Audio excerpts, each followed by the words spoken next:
I told you not to do no sin no more. I guess they acting like they hear me. 90 days I let a fiend fall. If this what you want, you best go beast mode. And she said, baby, I know you legit. Baby, I know you legit. She said, man, like you don't even exist. And I said, U.P.K made me like this. Bada bing, I popped the least suspect. I start all my crowns, ring and necklace. Do what the men above had taught me. Hey, you say I play too hot, no coffee. I had to change my life like this, yeah. I'm taking life for what it is, yeah. Quit acting blind, you need some lenses. Abiding by the damn scriptures, hey. I told you not to do no sin no more. I guess they acting like they hear me. 90 days I let a fiend fall. If this what you want, you best go beast mode. And she said, baby, I know you legit. Baby, I know you legit. She said, man, like you don't even exist. And I said, U.P.K made me like this. I've been up, I've been up, I've been up, I've been up. I've been up, I've been up, I've been up, I've been up. Quit the fuss, show me love, I need love. Don't wanna leave me, yeah. I'm mixing up my damn problems. I'm mixing out all of that violence. If you with me, we on that fly shit. To all these worldly bastards round us, I say, I told you not to do no sin no more. I guess they acting like they hear me. 90 days I let a fiend fall. If this what you want, you best go beast mode. And she said, baby, I know you legit. Baby, I know you legit. She said, man, like you don't even exist. And I said, U.P.K made me like this.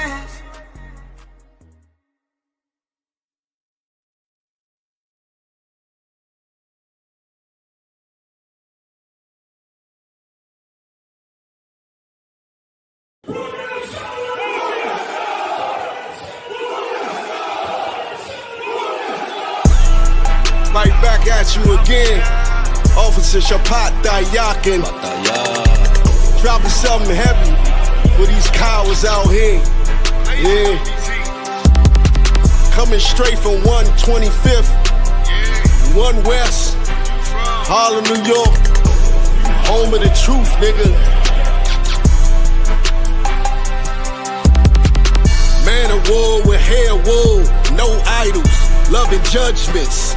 God of the Bible, the men above me shout, Hum Yasha, and all the warriors be like, Hum Yasha. Kingdoms ours, all the heathens forbidden. The chosen bow down to no one, it was written. The men above me shout, Hum Yasha, and all the warriors be like, Hum Yasha. All day as we discuss how they don't like us. Gathered on streets and corners, all is feeling righteous. Real particular, nobody else there to compare to. Train for war, men of war, and war like apparel. Prefer our leaders, can't get between us, watch where you stepping. Cause a scene, you gon' see how brotherhood is a weapon. Tough skin protect our wrists, teach girls and kids devoutness. Call them prophetess, a priest damn near nothing without it. More than rubies, cute and understanding when describing. Virtue loving, no lip from the daughters of Zion. Gold teeth, earrings, chains, and the rings. Precious metals, fabrics, emphatic stones, and everything. Trying to catch the slang, rewind what we rapping slang. Lost in parables, the scripture breakdowns terrible. Yasha Allah, Prince of the power, we are the Jews. God on earth, you can see it by watching all our moves. Man of war with hair wool, no idols, loving judgments. God of the Bible, the men above me shout, Hum Yasha, and all the warriors be like, Hum Yasha. Kingdoms ours, all the heathens forbidden. The chosen bow down to no one, it was written. The men above me shout, Hum Yasha, and all the warriors be like, Hum Yasha. Man of war with hair wool, no idols, loving judgments. God of the Bible, the men above me shout, Hum Yasha, and all the warriors be like, Hum Yasha. Kingdom's ours, all the heathens forbidden. The chosen bow down to no one, it was written. The men above me shout, Hum Yasha, and all the warriors be like, Hum Yasha.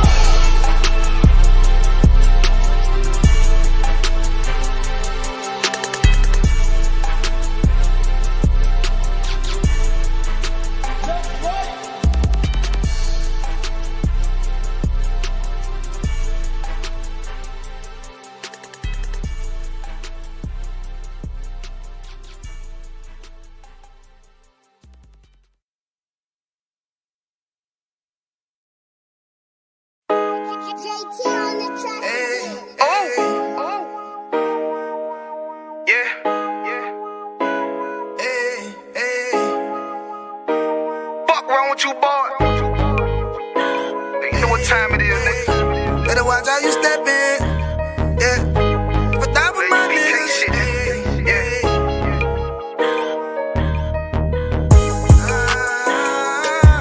I'm in it, yo. Got my nigga Rewan with me. But that was my niggas, it'll be an honor. You know what I'm saying? Under commanding General Yahanna.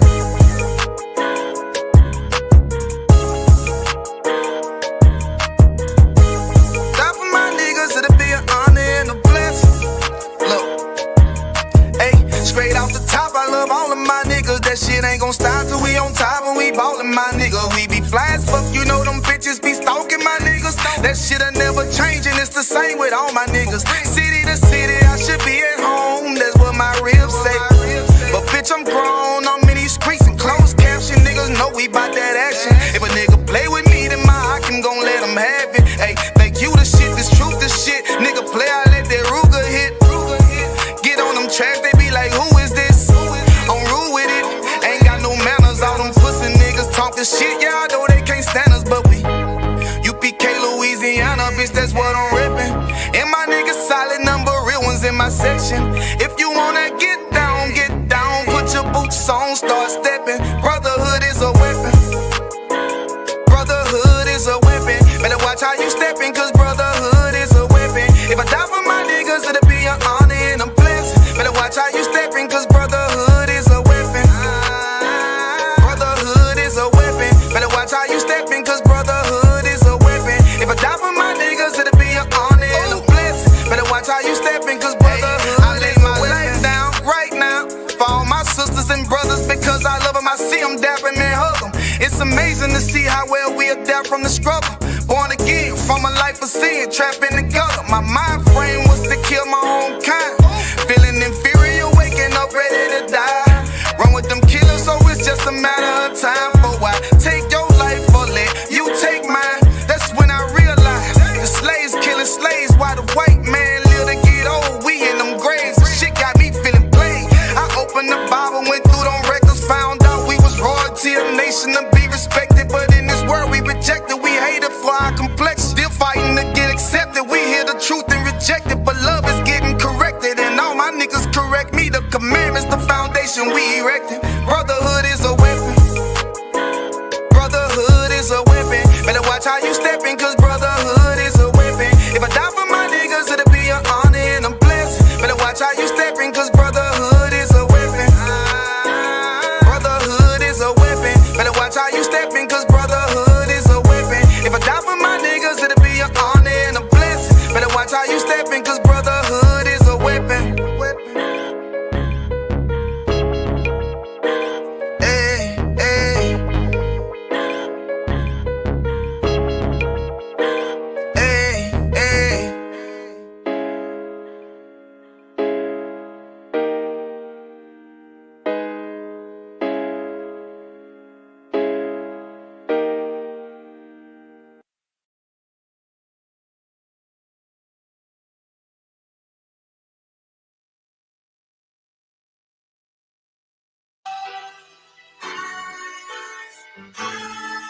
You know that you are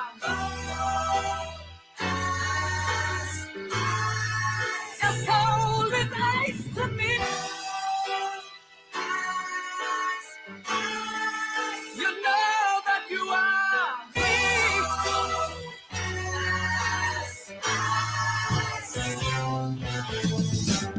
take a second, we reflecting with the light, but this the life, I fucking love it. Wouldn't trade it to be white, now that's alright. I got the right at birth, the devil's redefining work. Someday you'll pay the price. No, I don't break a fold, I need and bake the dough, then recreate the flow. They think they making dough, what they forsake is so essential. Over lentils, get your issue. Guess who's on this instrumental with you?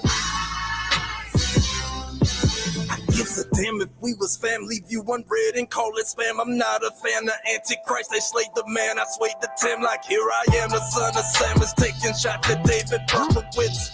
Pussy. Someday you'll pay the price. A different discipline existed in this New York state of mind. Say since now, no, not the actor, but the year he's effort. Not one thing in mind to grind until this gavel turned his words to mirth from Babel.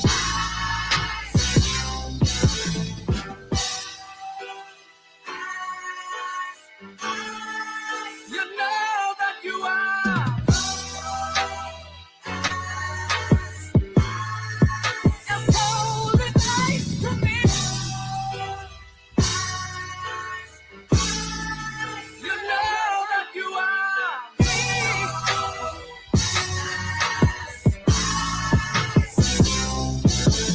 Front lines of 69, I follow protocol. This kingdom built on God bones, so I can't love Esau, and I can't fuck with y'all. I ain't gotta say it twice, you vouching for the enemy, but someday you'll pay the price. look, my father ain't have a father cause of dope. I'm anti-politics cause Christ died from a vote. How the richest nation locked the homeless up for being cold. How ironic they relating smoking weed to getting stoned. You trim your ways and seek they love. I'ma bring this sword back wet with a vesta dipped in blood. Niggas giving up when they don't even give enough. Going nowhere fast, niggas always in a rush. I give them love cause my brothers lost. Christians eating, watch they brothers starve. No way I can serve another God. I give my love cause my brothers lost. Christians eating, watch they brothers starve. I can't serve another God. Cold-blooded. You know that you are. As cold as ice to me. You know that you are.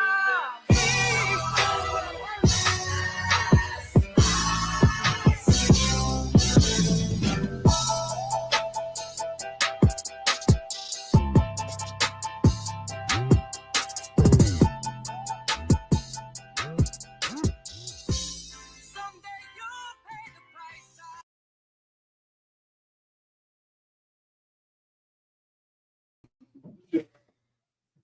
All right, let's clap it up. Shalom, we're the Israelite School of Universal Practical Knowledge, 1 West, 125th Street, Harlem, New York, under Commanding General Yahanna.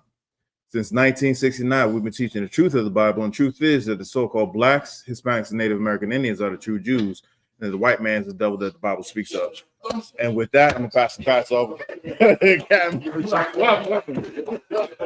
What happened there? What's the joke? What's the joke? He was asking. He was like, "What am I going to teach about?" Oh shit! Shit, teach about anything. Teach about the Pope. The peg is always good. You know that peg good for the year. It's good for teaching, but it ain't good for what he was doing with it. You know what I mean? So what's going on now, Kim? How y'all feeling? And Aquafin. Wow. You'll see, I'm still sick. So you likely over there too. It got to be a 1 West thing. To water too. You ain't sick, right? And you see that? I don't understand why the healing is not contagious. I could never understand that shit. A sick nigga could make you sick, but a healed nigga can't heal you. What the fuck is the point? You might as well be sick too, nigga. You're serving no purpose over there. You know what I mean?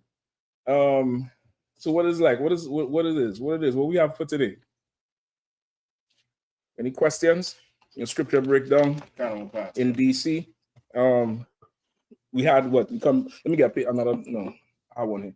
We had completed the feast of unleavened bread Sunday, right? Give that a hand. You know what I mean? Right, we completed that on Sunday. Next is what? First. Okay. We have Feast of First Fruits coming up. I think it's next, 49 days or something?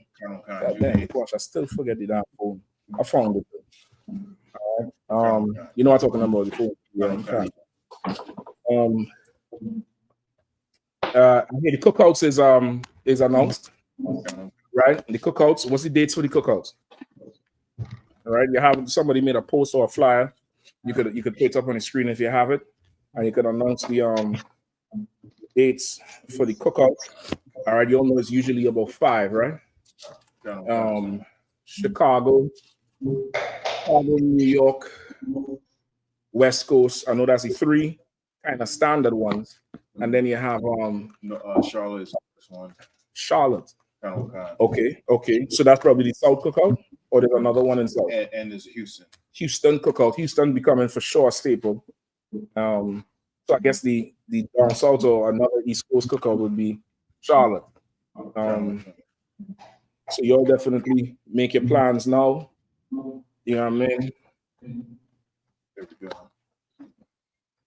So the cookouts are July 3rd to the 6th is Charlotte. Right. July 31st through August 3rd is Chicago. September 5th through 7th is Harlem.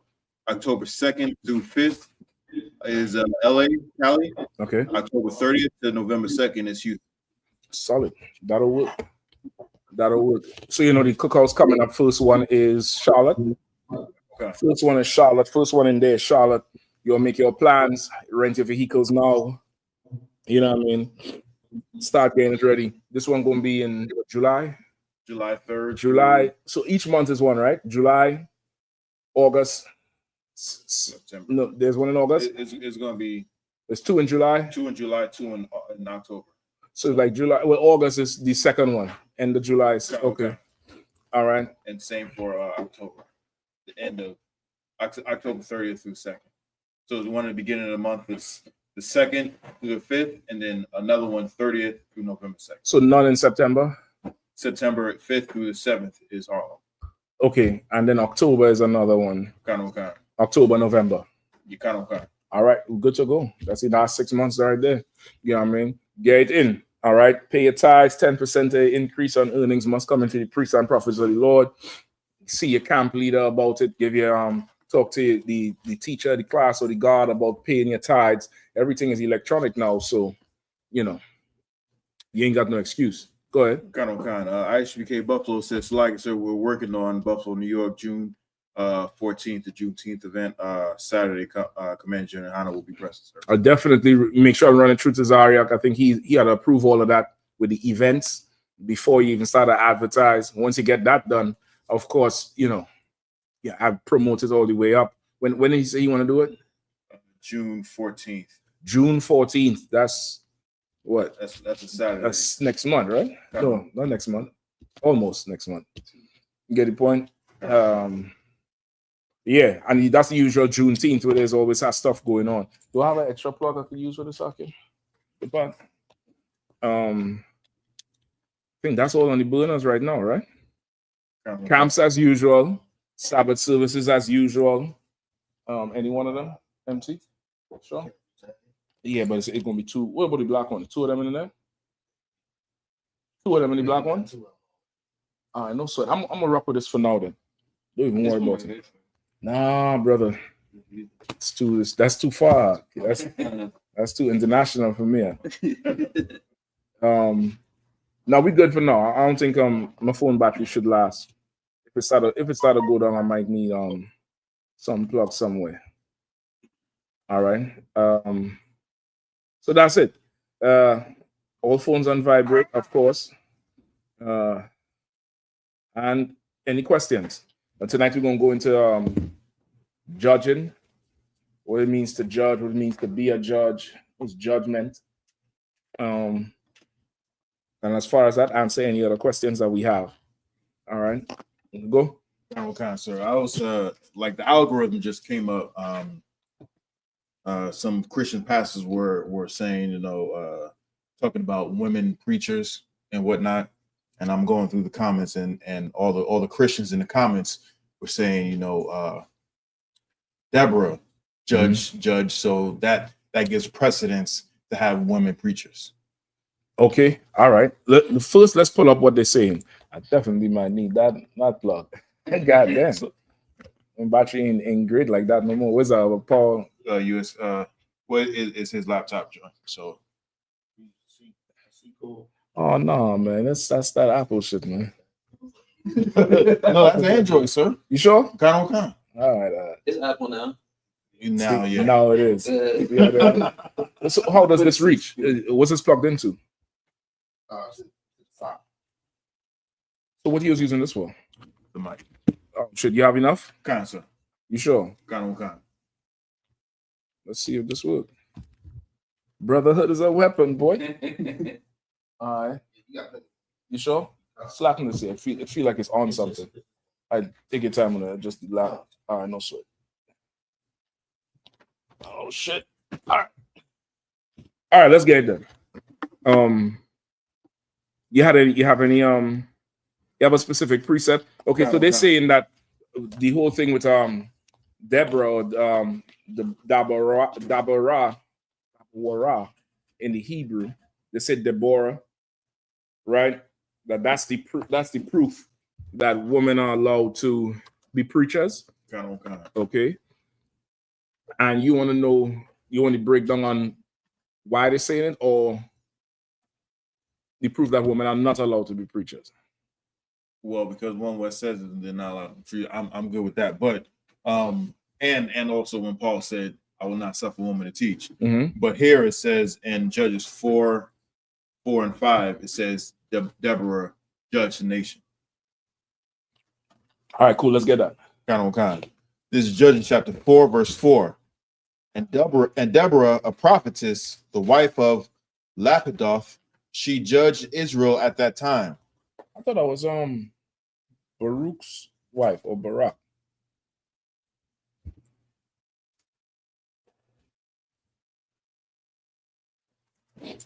I might be wrong, but I always thought that was Barak's wife. All right, where you at? Judges 4 and 5. Okay. All right, let's go. This is Judges chapter 4, verse 4. And Deborah, a prophetess, the wife of Lapidoth, she judged Israel at that time. Verse 5. And she dwelt under the palm tree of Deborah, between Ramah and Bethel and Mount Ephraim. And the children of Israel came up to her for judgment. All right. Also skip to, let's start at 1 and read up to that point. Go ahead. Judges 1 and 1. And the children of Israel again did evil in the sight of the Lord when Ehud was dead. And the Lord sold them into the hand of Jabin, king of Canaan, that reigned in Hazor, the captain of whose host was Sisera, which dwelt in Harosheth of the Gentiles. Right. If just for reference, whatever did it say? This is Jabin at the brook of Kishon with Sisera in Psalms. This is what they're talking about here. Verse 3. And the children of Israel cried unto the Lord, and he had 900 chariots of iron, and 20 years he mightily oppressed the children of Israel. Verse 4. And Deborah, a prophetess, the wife of Lapidoth, she judged Israel at that time.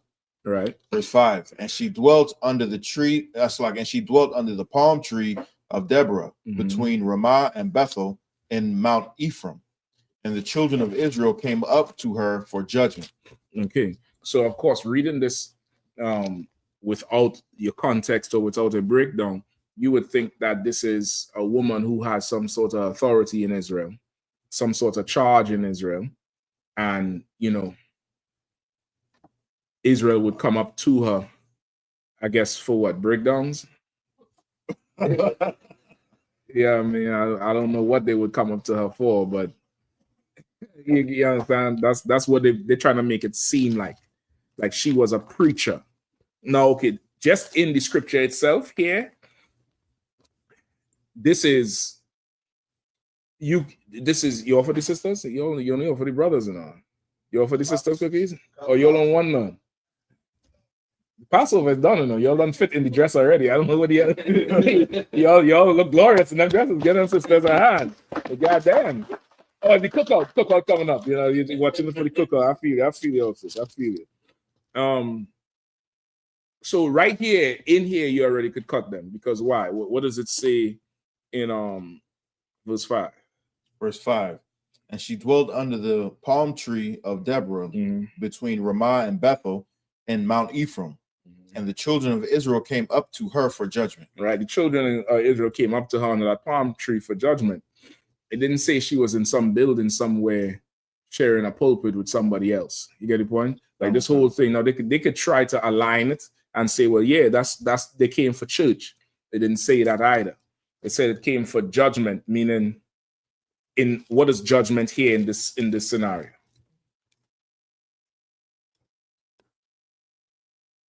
Right. Also, too, I know last week we did Easter and Pesach. That word is Pesach. You all need to brush up on your Hebrew. Both of you all conspired against me to make me doubt my Hebrew. Listen, I got my Hebrew Academy jacket in 2008. 2008, nigga. Where were you? Where were you in 2008? Nigga trying to tell me about Pesach. What are you talking about? Pesach is a car. It's a German car. That is Pesach. You understand? That's not the ha in Hebrew. Don't do that to me. I started to believe y'all. I was like, well, two or three is gathered. They must be right. Y'all was wrong. God damn it, Salakia. All right. Go ahead. Kind on kind. So like there's something online. Shabbat Yahanna. So you asked for judgment in this case? Would it be like more of a counsel advice, you know, and maybe in a matter of two different opposing opinions or something, who's right and who's wrong? Could be, definitely that. Definitely. You cooking with that? Anybody else? Oh. Salaki, grab with the sister, right? Salakia, sir, would it be that she was like the mother of Israel? You could say that, not the mother. The mother is giving her a title over everybody else. She was a mother, right? Just always remember, Israel, women don't have authoritarian power. So anything that seems like that, it's not that. That's why Israel doesn't have queens. You get the point? Everybody else has a queen. The queen Vashti with the East Indians. You'll hear about a princess or a sister, but you'll never see in the culture of Israel a woman having authority. You get what I'm saying? Authority. God damn, that's a horrible word. Whatever. That type of power. You understand what I'm saying? Because of what happened in the garden. In the garden, that was the closest time that Eve had any sort of singular authority and any type of power on her own. After that, what's up? So now I'm checking t-shirt out. This nigga. It's Fasah, right? That's the new word for fly. It's Fasah. Good. Actually, it's a card. What is it? OS. You know, Friday is a Hebrew class. Did you know that? I knew how. I get. Today's Wednesday. It's my class. You get that one? It's my class, right? All right. So what? I just wanted to be sure because I could have had the days wrong. Maybe I came in here on Friday, and today is Friday. And I just don't know. Could I continue? You mind? No, you can't. I was trying to be courteous. I was trying to be courteous. You can't. There's a tariff on raising your hands now. Because of Shabbat, there's a tariff now to ask questions. You'll have to pay me to raise your hand. All right? Make me forget my goddamn point now. What the fuck was I saying? The judgment. The judgment in this. Right. That was the closest thing that Eve had to any kind of single authority of power, which was in the garden, and you see what happened with it. Right? With power, you must be able to form judgment. right? And you must be able to weigh in the balance right versus wrong. You must be able to weigh in the balance what the spirit of what the Lord wants versus what you want. That's not something that you are required to be under that type of burden. It's a very burdensome something. You're not required to fulfill that burden any longer. So just in principle, anytime you see anything where when it comes to dealing with the work of the Lord, now of course a woman could be a head surgeon, she could be a head doctor, she could be whatever else in Esau's world, right? And here, those are offices for men, and it's like that for a reason. And we're gonna go into it with the judging and the judgments and stuff like that today. All right. So just in that sense, she would not have been a priest of the Lord. She would not have been a prophet of the Lord. All right. Yeah, give me what's judgment in this one. Right? Both of you all said it was she would be like a mother, like how a mother would judge between siblings.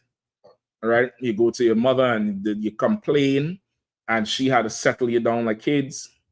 Could be like that. It could be what do you say? Like for counsel?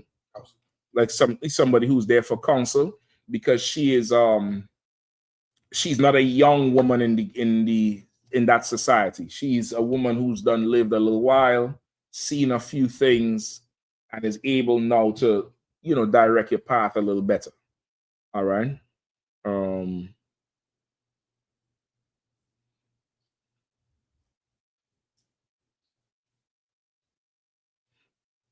Okay, go ahead. Someone online has something to say about this.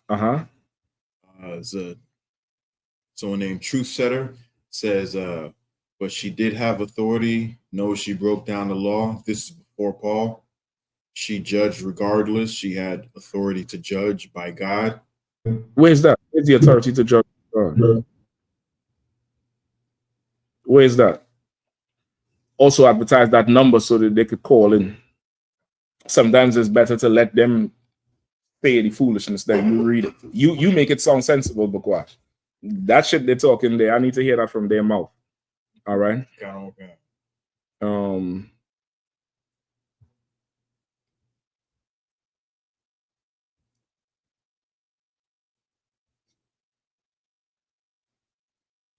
Okay, so it's she was a prophetess. Go ahead. Yeah, go ahead. I don't want see this too, right? But would it be like she judging small matters too? Because I remember like with Moses, right? With Moses when he bring the officers and them, right? He let them judge smaller matters, and with the bigger one, Moses was like to deal with the Mosai with the bigger matters. Okay, kind of like that, but not specifically, because Moses said judge all matters, small and great, and anything. We're going to go into that too. He said anything that is too much for you to be able to bring it to me. Meaning anything you can't figure out, then you bring it up to Moses. That's your current court system today. That's why you have your lower court, your higher court of appeals, your circuit court. Yeah, the what's the other one with them big judges? Supreme Court. That's different levels of a judge with experience and authority. You get the point? And if this one can't be decided in the lower circuit, you have to take it up another one. In the Caribbean, they have you have the Caribbean Justice, and then you have the British Court of Justice, right? And in the islands, in their court system, certain cases go straight to England to get judged. And then some cases may go up to England, and England might say, listen, y'all deal with that nigga shit down there, and they send it right back down to the island to judge. You get the point? So that whole structure comes from the Bible. That means everything in modern life comes from the Bible. Everything that's a structure or organization, it really has biblical roots. All right. So she was a prophetess, not saying that she went out on the streets and prophesied, but if the Lord showed her something, it would be considered what? If the Lord shows you something, what's it called? A prophecy. If the Lord shows her something, what's it called? A prophecy. The Lord would have shown her something that would have come to pass. She would have said it. That's how she's a prophetess. She's not. All right, they all listen up. Somebody find me, the book of Nehemiah, something. Hold that, go here. She ain't doing that shit, nigga. If you want her to do that shit, you have a mental problem going on, right? I don't know the clinical word for it, but it's a stunted growth in you mentally, where you thrive for the woman to be mommy over you, and you don't want to be the one who's in charge of everything. All right. Anytime you see a man fighting for a woman to have that type of authority, he himself does not want the responsibility himself. He wants her to have it so he doesn't have the blame. So anytime you see these Christians talking about, well, a woman could be the prophetess. So whose fault is this these children getting molested? Yours or hers? Hers. Whose fault it is, the church, don't have money, or the church ain't, whatever going wrong. Whose fault it would be at that point? You get the point? That's what it is. That's who's that? Who's just touching on it? Who's that in the Bible? That's Adam. That's Adam. And that's why the Lord had to make a separation quickly. Because this shit here, that can't happen. He was never supposed to listen to her. He didn't want to take his responsibility. He says, Lord, it's the woman you gave to me. It's really her. It's not me. You understand? Okay. That's the spirit behind them Christians with that shit. All right. Let's keep reading on. Okay. Should probably might have to cut this back here a little bit up. Verse 6. And she sent and called Barak, the son of Abinoam, out of Kadesh Naphtali, and said unto him, have not the Lord God of Israel commanded, saying, go and draw toward the Mount Tabor, and take with thee 10,000 men of the children of Naphtali and of the children of Zebulun, and I will draw unto thee to the river Kishon, to Sarah, the captain of Jabin's army, with the chariots and his multitude, and I will deliver him into thine hand. Again, this is what you read in Psalms 83, right? Psalms 83, right? Go ahead. Verse 8. And Barak said unto her, if thou wilt go with me, then I will go. But if thou wilt not go with me, then I will not go. And she said, I will surely go with thee, notwithstanding the journey that thou takest shall not be for thine honor. For the Lord shall sell Sisera into the hand of a woman. And Deborah arose and went with Barak to Kadesh. Right. So what's happening here?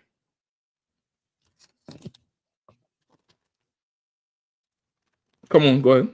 Good luck you. So she got a prophecy saying that the Most High is going to deliver these heathens into your hand. All you got to do is go up there and do and act into the hand of a woman. That's what you need. That's what the Lord showed her in whatever vision, that these armies going to be delivered into the hand of a woman. A woman is going to be, what you would see is like two big hands and armies pouring in, just falling into, like she holding sand. That's what you would see in the vision, right? And people have visions today, but we so, unplugged from the Lord, we don't even realize that's a vision, much less to take the steps for a vision. There's steps you have to take for you to know if this is a vision or if you just had a little bit too much Ambien. You get the point? It said 500, nigga, not 2,000. You get the point? Okay. You want to go to a deep sleep, right? There's a step to take. So now she said, yeah, I'll go, because surely the Lord said these armies are going to be delivered into the hands of a woman, right? So now why did Barak ask her to go? Why did Barak say, if you go, I'll go. If you ain't going, I ain't going nowhere.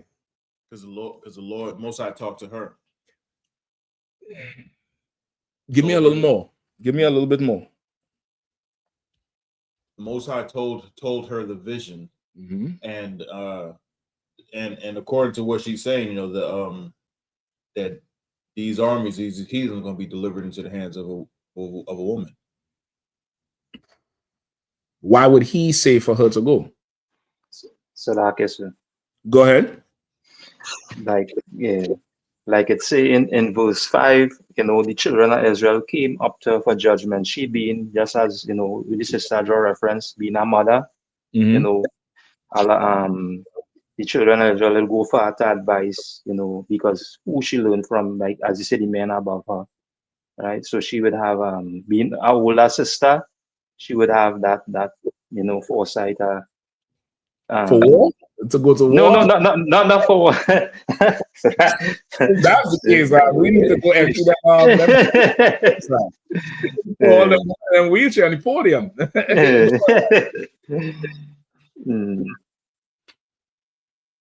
All right. Yeah. Anybody, you want to continue? Or you want to try again? Nah, last that. No sweat. My sister, grab a mic if you don't mind. I have a mic holder too. I always forget to look for it. It's just a little bit better to pass that thing around. We have a second one there, right? You could probably leave that one on that side on the chair somewhere, and we just pass this one here. All right. It's just easier to walk around. It's up to you all right? Go ahead, sis. What was it that she had a name with the heathens that they knew her? Because remember, I don't say that here. Do I need to turn this on? You could just put it on the seat somewhere where you could reach it easily. Go ahead, sis. So like you said, would it be because the only way the Most High would get honor for it is if she went? No, that's not the only way the Lord gonna get honor. But you kind of onto it. But that's definitely not the. Don't put it so close to the edge, Salaki. I'm the brothers will tell you I'm a stickler with equipment. Right? No. The real simple. All right. Somebody go ahead. So like I said, I don't know if this right, but with the Levites and them, how did they say like how the Levites could had to marry Levites? It's because of the judge. I don't know if the judges and them they had to do the same thing with had integrity with them judges marrying judges or something. So because of she and she husband. No, I understand what you're saying, but no, not that at all. All right, let me skip you all here. Let me see if this will help. Right, read verse 6. Judges 4 and 6. And she sent and called Barak the son of Abinoam out of Kadesh Naphtali, and said unto him, have not the Lord God of Israel commanded, saying, go and draw toward Mount Tabor, and take with thee 10,000 men of the children of Naphtali and of the children of Zebulun? All right. What's that? What's happening there?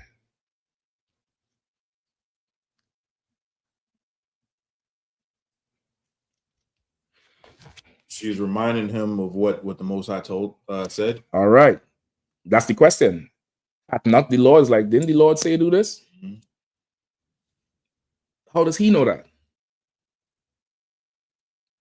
Because she told him. Because she told him.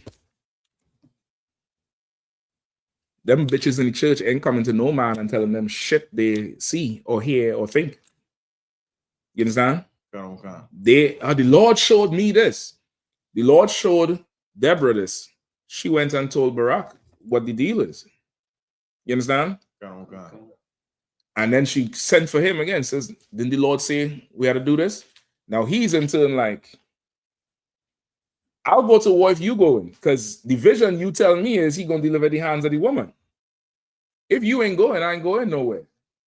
Barak ain't slow. He ain't stupid. You ain't sending him on no fool's run. You told me the Lord showed you in a vision, these armies of Jabin get delivered into the hands of a woman. It didn't even say her hands. It said delivered into the hands of a woman. Barak said, you a woman, you had a role with us.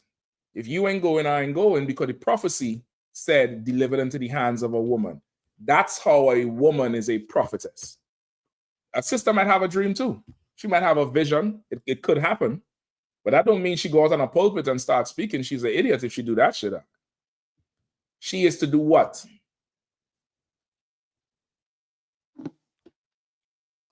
Tell her husband or her father or whoever's ahead of her. She would go tell a priest. She'd go see to tell a priest, which of course, her father, her husband, or a priest over the school, whatever it is. That's what should happen. You get the point? And that priest would be able to tell you what? Or that husband or father would be able to tell you what?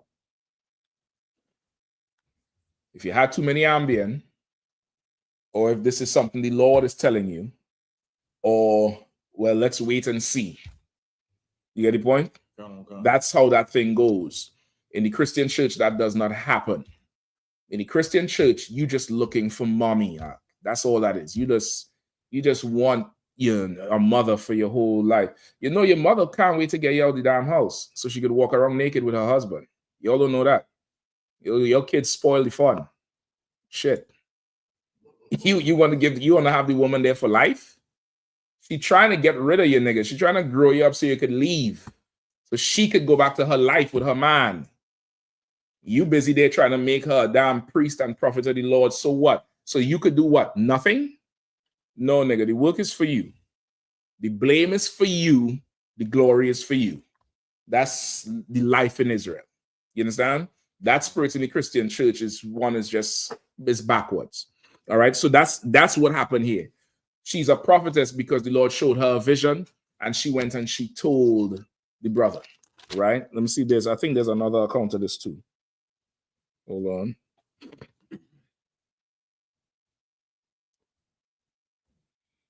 Give me from 13. Judges 4 and 13. Mm-hmm. And Sisera gathered together all his chariots, even 900 chariots of iron, and all the people that were with him, from Harosheth of the Gentiles unto the river Kishon. Mm-hmm. And Deborah said unto Barak, Up, for this is a day in which the Lord hath delivered Sisera into thine hand. Is not the Lord gone out before thee? So Barak went down from Mount Tabor, and 10,000 men after him. Verse 15, and the Lord discomfited Sisera and all his chariots and all his hosts with the edge of the sword before Barak, so that Sisera lighted down off his chariot and fled away on his feet. Mm-hmm. But Barak pursued after the chariots and after the hosts unto Harosheth of the Gentiles, and all the hosts of Sisera fell upon the edge of the sword, and there was not a man left. That's a prophetess job. She would tell that man what the Lord showed her, not go out and act on her own. Remember, she was there under that tree giving advice. You get the point? Giving advice, saying, well, listen, this is what you should do. You should go do this. You should go do that. Remember what the law said. She was not a preacher. She was a sister who had wisdom from being around for a long time. That happens. That happens a lot. You stick around long enough, and you would realize you just have the answers to damn near everything, because life doesn't change really. The problems you're experiencing now, for the most part, in 50 years, somebody when they're your age now is going to go through the same things. They're going to, come to you with the same, in general, issues, personal issues, and you'll be able to walk them through and be like, damn, how you know so much? And you start to remember when you was them asking the same question, right? It's just wisdom, and that's what she was doing under that tree, or in that spot. She made herself accessible to aid Israel, which is another thing that the Christian preachers don't do, especially their women. They're never accessible for nobody but Louis Vuitton and Lamborghini and them Birkin bags. That's all they're accessible for. But to come to try to help you do something, pray about it. The Lord helps those who helps themselves, and they're gone. You get the point?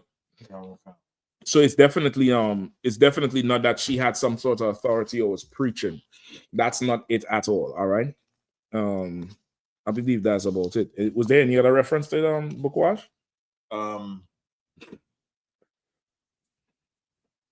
Lie, sir. You sure? No, I'm not sure, sir. Okay, no sweat. Let's see.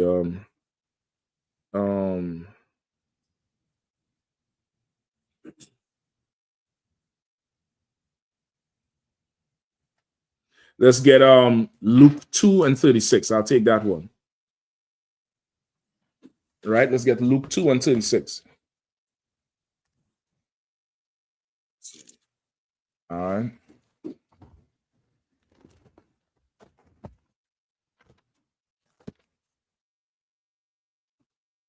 If anybody else have any questions, we'll get them ready, all right?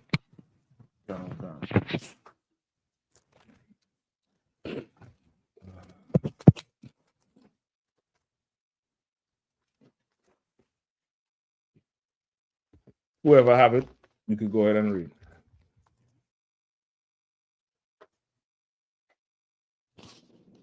Luke chapter. Go ahead. Luke chapter 2 and verse 36. And there was one Anna, a prophetess of the daughter of Phanuel of the tribe of Asher. She was of great age and had lived with an husband 7 years from her virginity. All right. So this is another what? Prophetess, right? They don't ever talk about Anna. Why they don't ever talk about Anna? I ain't never heard a Christian bring up Anna. They always talk about Deborah, this, Deborah, that, because the reference with Deborah, you know, if you're carnal, you would think she's in a position of power because of how she, you know, she was under that tree. Israel came to her. She went to the brother and said, had not the Lord did this? Just think if you're a black Christian woman and you see that phrase, and you call a man who's in charge of an army and not the Lord, what is the Christian broad thinking? How is that going? She's in her mind, she sees some big old 10-gallon hat bitch like this. Didn't the Lord tell you do this, boy? That's what she's seeing. That's not what the hell happened. But they carnal minded. So that's how they think it is. This woman here, Anna, was an Asherite sister in the temple when they brought Christ in to get circumcised, right? Which is letting you know what as well. It's a sidebar. Asherite woman in the temple when Christ coming. That means part of at least part of Asher was still back in Kingdom of Judah. Because by this time, remember, the 9.5 tribes done left the Syrian captivity and is in America. Is in the land Ashereth. So not every single person left. You get the point? And that's how it is with Israel. It's not in totality. When they say everybody went into captivity, it's not every single last person. But when you look at it from a nation perspective, the bulk of people, the people you need to make a nation, that's who they take. And in the I forget which book is it, Chronicles or Kings, whoever know I'm talking about, you could find it where it says the Syrian king came and he took all Israel away. He took the blacksmiths and the carpenters and this one and that one. He named certain professions, but the scripture said all Israel because that's what you need for a nation. And even in today's society, the white man takes the best of us. He takes our doctors, he takes our lawyers, he takes our genius teachers, he takes our prodigy sons and daughters. He takes, you know, our super athletes for his nation, and we don't have nothing left. That's why we have a kind of affinity to celebrities, because really, in a way, that's what you need for a nation. That's what makes a nation. You get the point? Without that, what's left? Us. We are what's left. This is another sidebar. This is when Christ came and they said his own, he came to his own and his own rejected him not. He went to his own rejected him. They didn't, they accepted him not. He went to the leaders of his people who Esau took, and they rejected him. So who was left? Us. Go to the highways and the byways. Go to the lame, the crippled, the sick. Bid anybody who would come now, because he's supposed to come on the scene and go to the leaders of Israel. and let them know, because the leaders would have been what? Watching for what? On topic. Watching for prophecy. Except, raise your hand high. They'll be watching for prophecy of this king that is to come. Remember, that was the prophecy. The leaders would have been watching for that. He came to them. They accepted him not. So he had to say, you know what? All right, niggas. I know what I'll do. I'll go get out the mud. Go ahead. Just like the generals watching out for the prophecies that's supposed to come during the end time, and they're letting the people know, look out for these things and prepare for these things. Because that's who we are. Is what's left. That the big-headed bougie Christians, they done joined to Esau society, right? That's another thing with this DEI. I understand the impact of it for sure, but who the fuck does DEI really affect? White women. No, true, but not in that context. The whole DEI. Okay, does DEI bother you? In your slavery, you're driving that Uber, or you're in that grocery store, or you're in that office, filing paper. Does that bother you? That shit don't bother you. That bothers some big-headed nigga professor up in Harvard, in Yale. You get the point? Okay. All them niggas in the federal government. You understand? They're the ones who mad as shit. We don't give a damn. What? DEI, is that some new tax? What we talking about? Is that some kind of stimulus check we getting? You understand what I'm saying? Okay. Like, though they integrated into Esau society so much, we the ones who left. And we are who Christ came for. You get the point? So now this sister Anna, she was left behind, not her specifically, but some descendant. She's a descendant of somebody who was left from since 2 Kings and the Apocrypha, right? A remnant of Asher, a remnant of whoever was left behind. And now you have this sister Anna, and she's in the temple, a prophetess, meaning what? She's working in the temple. It tells you that in the next verse. Read on to the next verse, sir. Whoever was reading. Go sir. ahead. Luke chapter 2 and verse 37.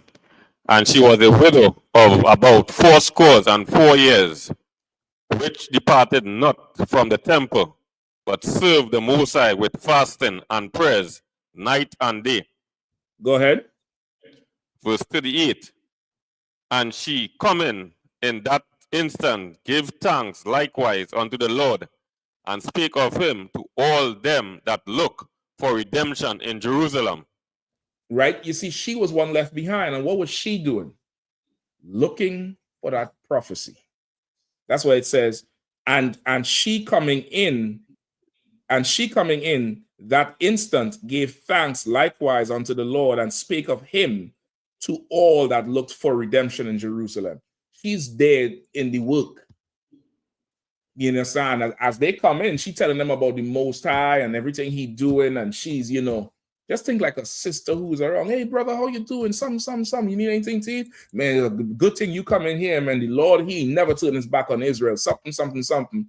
What they should be doing in the church, which they don't. They do it on the left-hand side. You get the point? They peer pressure you into marrying some slut who done been around the whole church. The pews had their way with her. They pressure you into doing some shit and going in the church and, signing a document and a ring and crying and rice and all kind of shit, knowing she holding on you, knowing them kids ain't yours. They pressure you into that shit. Instead of on the right side, they would be telling you about, how you should come in here and the brothers is brothers and you could pay your tithes and you could go to war and, the Lord ain't never ever forsake us. You get the point? That's what she would be doing, and that's what Anna did, and they called her prophetess for it. She also married young, right? She had a husband. Read verse 36 again. Luke chapter 2 and verse 36. And there was one Anna, a prophetess of the daughter of Phanuel of the tribe of Asher. Right, just so you know, it's the same name. Just so you know, Hannah. You know the word Hannah. It's Anna. It's the same thing. I think it means humble. It's in the Hebrew, it's kana, right? In the Hebrew, it's kana, I believe. All right, go ahead. She was of great age and had lived with her husband 7 years from her virginity. Right, she was of a great age. I mean, the sister was older, but she lived with her husband. She's a widow, and she lived with her husband 7 years from her virginity. Meaning what? What's the years of her virginity? What does that mean? Ain't nobody too quick to talk now. What you say, Pastor? Huh? You ain't want to say one more thing? You're drinking water now? Huh? Yeah, I got you. Go ahead. It means once she was of marriageable age, from that point, 7 years, that's when she got married. No, she lived with him 7 years from that point. Meaning, when she became of marriageable age, what is that? What's marriageable age? Come on now. You're careful. You're careful now. The internet is unforgiving. Go ahead. That old nasty motherfucker. He's definitely a sodomite. I see that broad face. That broad she don't look too feminine in the face, you know. She don't look, you know, she ain't one of them Baywatch girls. That broad look like she in the gym lift the whole thing with her face. Her face strong as shit.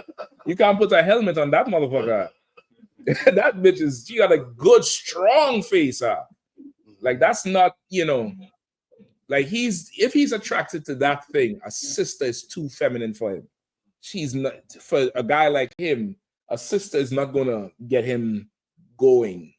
He need that type of thing to be feminine. You get the point? That's why, you know, he had to choke her and tie her up and abuse her. You saw the text message where she saying, "Come abuse me."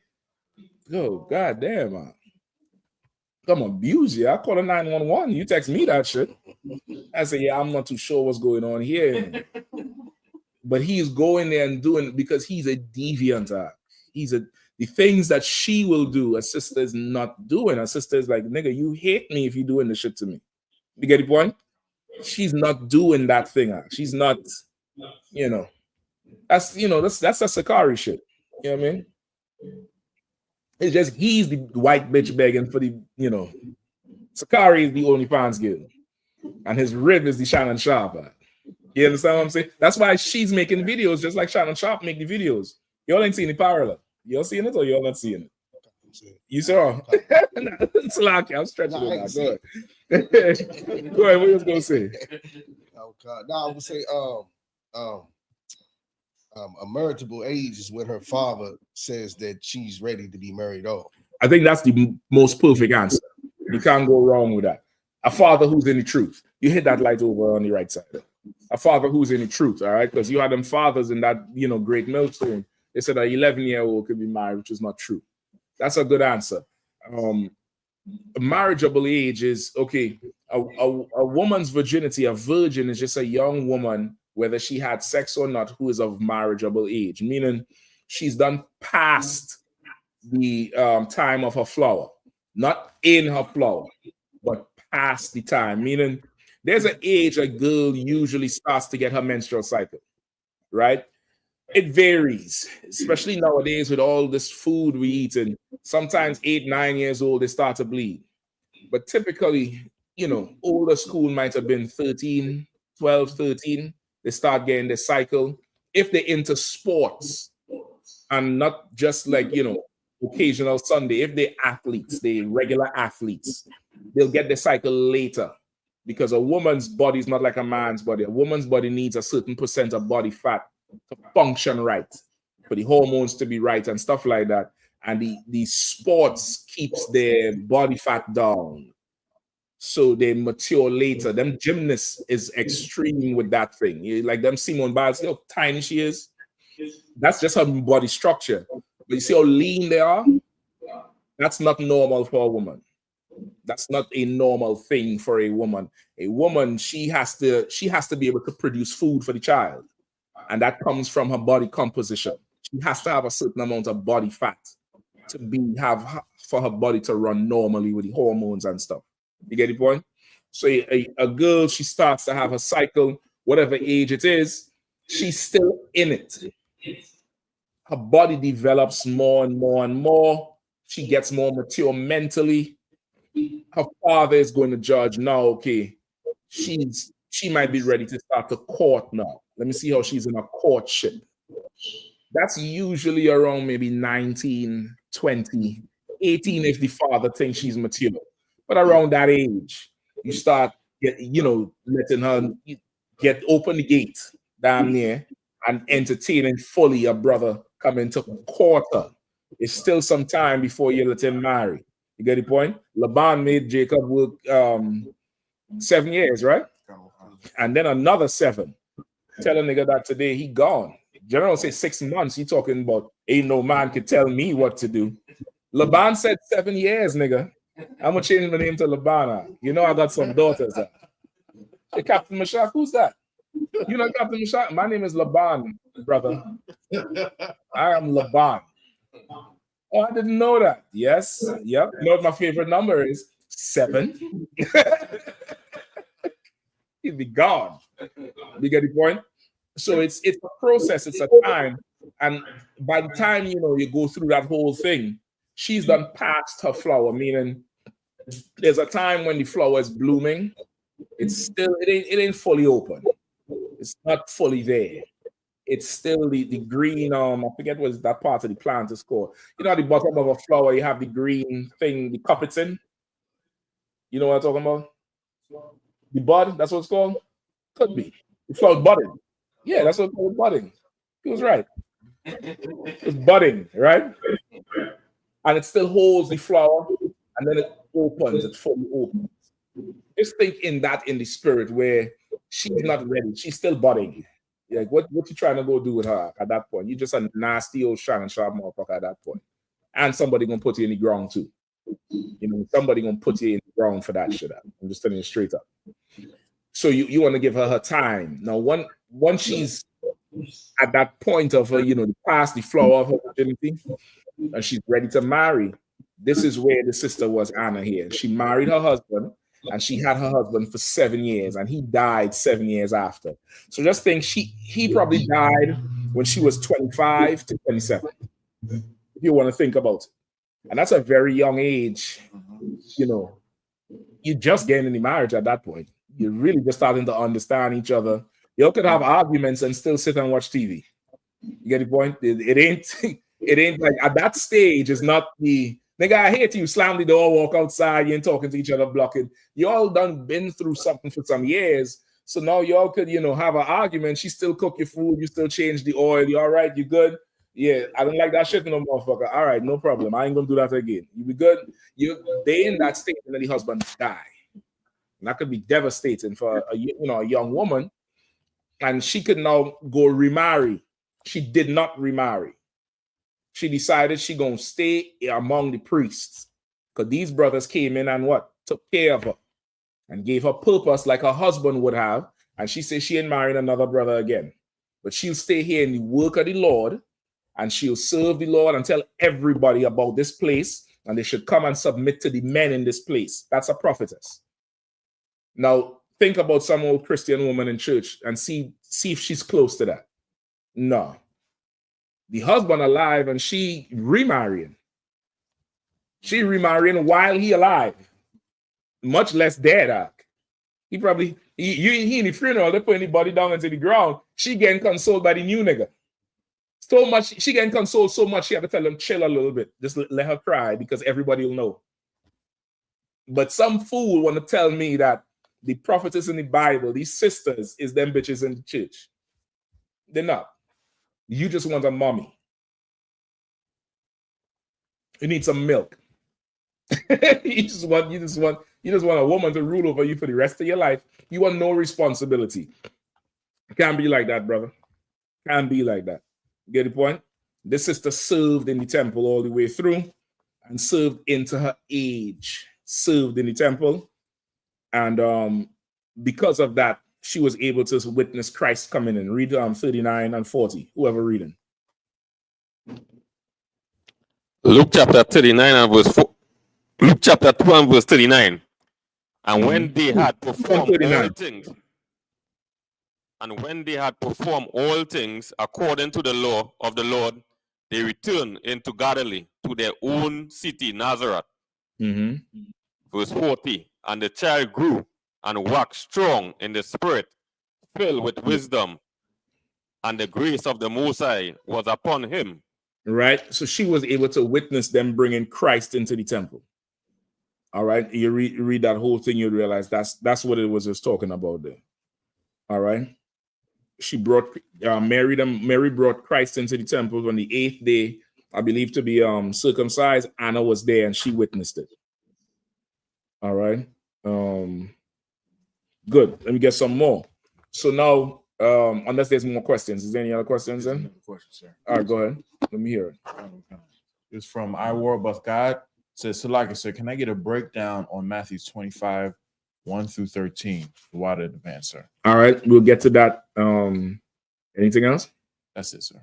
No sweat. Let me get some more with this. All right. So now you get the breakdown, the whole thing, what a prophetess would be, right? For all intents and purposes, a prophetess is just a sister in the school, a sister, who's been around. I ain't gonna just say any sister. A sister who's been around in the school. She's been around the body for a while. She knows our way. She knows our protocol. She knows how we operate. And that way, she doesn't have authority like a brother to pull you aside and Admadiam Shabbatak, Shammai. Why you do that? You know better. She don't have the authority to check you. But she could, she could use her wisdom and her skill and her femininity to be like, oh, Salakia, brother, 1 second, let me, you could sit right here. Oh, Salakia says that, I'm not too sure about that. I could check on that. Or you could check on it. She could, impart her wisdom in a way that's without authority, but she's still being a help. And whatever the Lord shows her, guess what she does? She calls. She's in class asking the questions. Well, I had this dream and this is what happened. You get the point? And you get it interpreted, whether this is an actual dream or this is just, just sleep. You just, you're watching too much Netflix. And that's all that is. This is not a real thing. You fell asleep on, on power. That's why you thought somebody was in the house. You get it? It happens. It happens. So that's really what she would be. That's what Deborah would be, not your preacher. All right. Now give me all the milk ones that we used to. Give me a suffer not a woman to teach.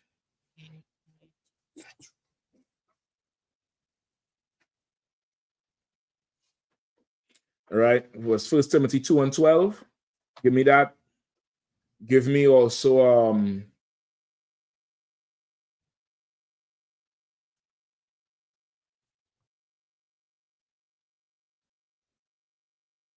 Leviticus 15. Give me that. Give me 1 Corinthians 11 and 3. Is it? Or 3 and 11? 11 and 3. I write all those things down. I don't want to forget none, all right? 15. Leviticus. No, I don't want Leviticus first. I want suffer not a woman to teach. 1 Timothy 2 and 12.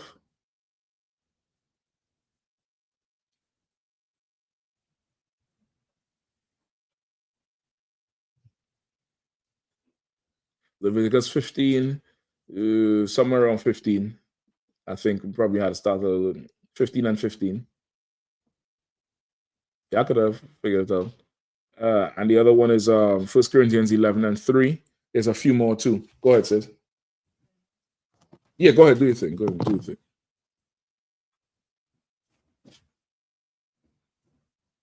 (11 and 3).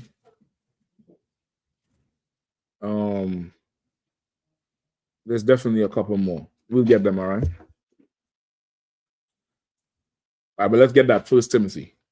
All right. If you need the other mic too, you can always grab it from your sisters. Just run it back over when it's time, all right? 1 Timothy chapter 2, verse 12. But I suffer not a woman to teach, nor to usurp authority over the man, but to be in silence. All right. That's plain as day. You ask any Christian that, the same one who was typing off in the chat. We have a number you could call. What's the number, Bukash? The number is 202-989-1950. 202-989-1950. you could call and ask a question directly. Be respectful, because we ain't got to tolerate it. And let me hear what you're saying, and so I can help you out, because it's absolute nonsense that you would say she would have authority to teach the word of the Lord and authority over men. That's not the type of people we are. I understand that there are people like that. The Hindus is like that. Damn near the Muslims is like that. Them women is like deities up in there. It's like a woman in Islam is like one of them animals in Hinduism. The cow and the rat and shit. You see how they move? That's damn near. She could do no wrong. You can't do anything to her. That's damn near how it is in Islam. You get the point? So in certain religions and cultures and people, I understand that the women have that type of authority, and they have a certain amount of power and rule over you. Not in here. Here's a totally different place. Here's a place where just the valuable things get protected and get put away and hidden, and we lay our lives down for, and we'll take a life for that valuable thing. In your instance, the valuable thing, you give it power and authority, which is why your houses are in a mess, why your church is a mess. You get the point? Go ahead. You also want to keep in silence in church. I believe that's here. Give me that. Give me that one. All right. All right. So give me 1 Timothy again. 1 Timothy chapter 2, verse 12. Uh-huh. But I suffer not a woman to teach. Start at 11. Verse 11. Let the woman learn in silence with all subjection. All right. Captain Shapar, boy, he was hard on sisters, brother. They thought Shapar hated women, and Shapar loved them sisters. And he would be in DC, and he would beat this for about a half hour. Let the woman learn in silence. What? Silence. What? Silence. And they would be going crazy. Crazy. Because it's so, the Christian church does not breed, the type of woman that's good for a society. You get the point? The type of woman and man you become in the Christian church, you're unprofitable for society.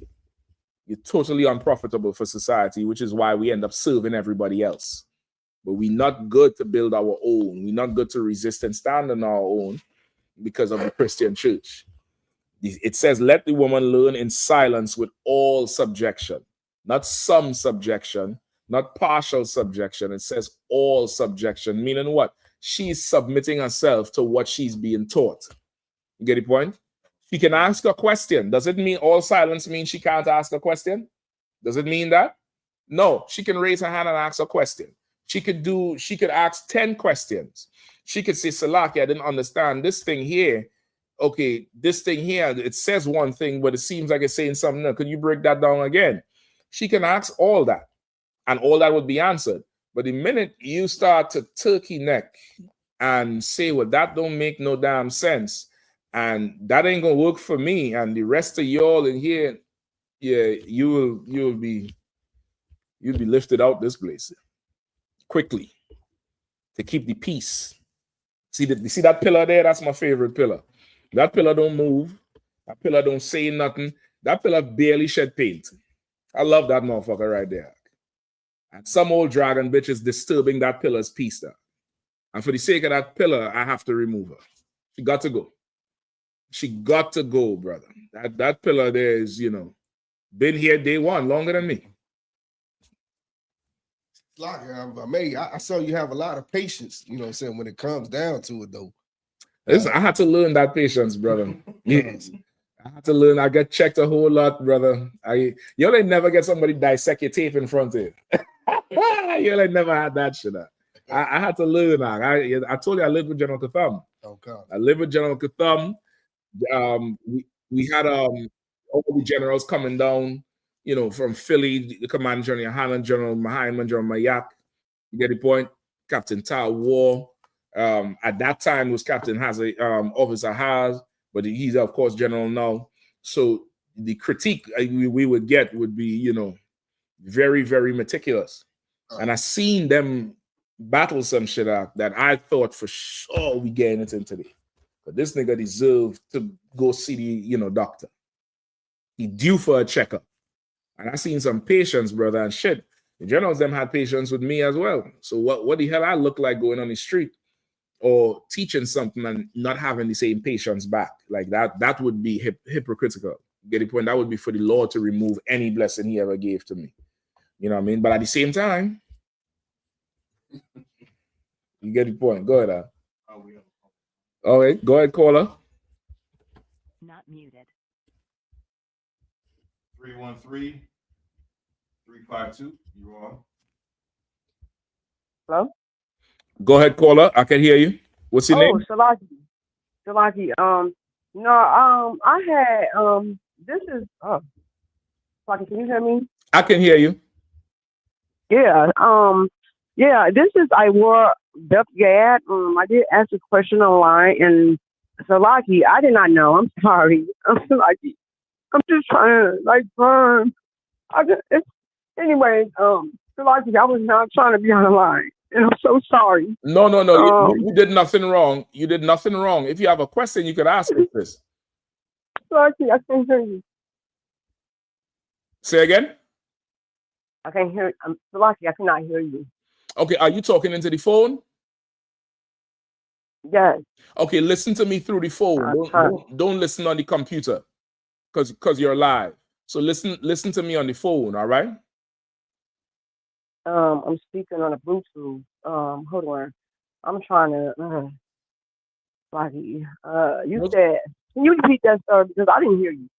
No sweat. I'm saying just listen to me on the phone. Did you have a question for the class or for myself, Salah? Okay. The water for letting you know, I'm so sorry. I am not trying to be disrespectful or rude. I'm just trying to get myself right with Yahweh. No problem. Ain't no problem at all. Was you the one with the question with Deborah? No, it was Matthew 25, 1-13. Okay, yeah, I'm gonna get to that. I'm coming to that one. I took note of it. I haven't started to answer that one yet. I'm still answering the one with Deborah because the Christians think that women could be preachers, but this is not you. I haven't answered your question yet at all. Oh, okay. So I just said I'm in and out cleaning up and other stuff. And no problem. Ain't no sweat. I'm gonna get to your question shortly. All right. Oh no, I thought I was out of line for asking the question. No, not at all. You're not out of line at all. You're not Christian, are you? Right? I can't. I didn't hear you. I said you are not a Christian, correct? No. Well, how on earth could you be out of line, sis? Only these Christians are out of line. Con. No, you perfectly fine. You perfectly fine. I'm still dealing with them Christians from the beginning. I ain't get to your question yet, but I'll get to it shortly. Give me about 20 minutes. Okay. Con. All right, no sweat, sis. All right, shalom. The water. I understand. All right. Muted. Oh, Salaki says, go ahead, yeah, do your thing. So where we at? Right? Let her learn in all subjections. So now a sister can ask a question, just like the sister had to ask a question. Now there's places she would call and they would blaze on her or make her feel foul for interrupting. That's not what this is talking about here. This is talking about a combative spirit, which most Christian women have. They can't be told nothing. They don't ever want to listen. And Lord forbid they listen and figure out they're wrong. It's now we hitting the maze now. They're going to go through the maze on your app. Muted. You get the point? Keep reading. You got somebody else? Okay. 1 Timothy chapter 2, verse 12. But I suffer not a woman to teach, nor to usurp authority over the man, but to be in silence. Right. Keep going. 13. For Adam was first formed, then Eve. Go ahead. And Adam was not deceived, but the woman being deceived was in transgression. Notwithstanding, she shall be saved in childbearing, if they continue in faith and charity and holiness with sobriety. Right. That's what that's what the Lord gave as conditions for how a sister should be. Get the point? She's gonna have to listen. She gonna come on, Bakwa. Somebody calling again? Someone is calling? No. Okay, no, sir. Someone should call. That's fine. I mean, we'll get to him, but the music, you know what I mean? Go ahead. It's like if I made that, it always escapes me that should be saved in childbirth. Mm-hmm. Like I'm right around it, but it's like the exact breakdown for that very part. Okay. From the transgression from Eve, it's like, okay, with Adam, what do we have to go through now because of Adam? We know the evil of sin. We get punishments, right? We know the punishment, but what else?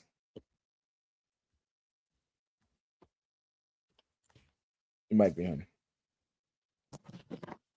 So like you said, part of the punishment was tilling the ground. And today, would that be what? Working.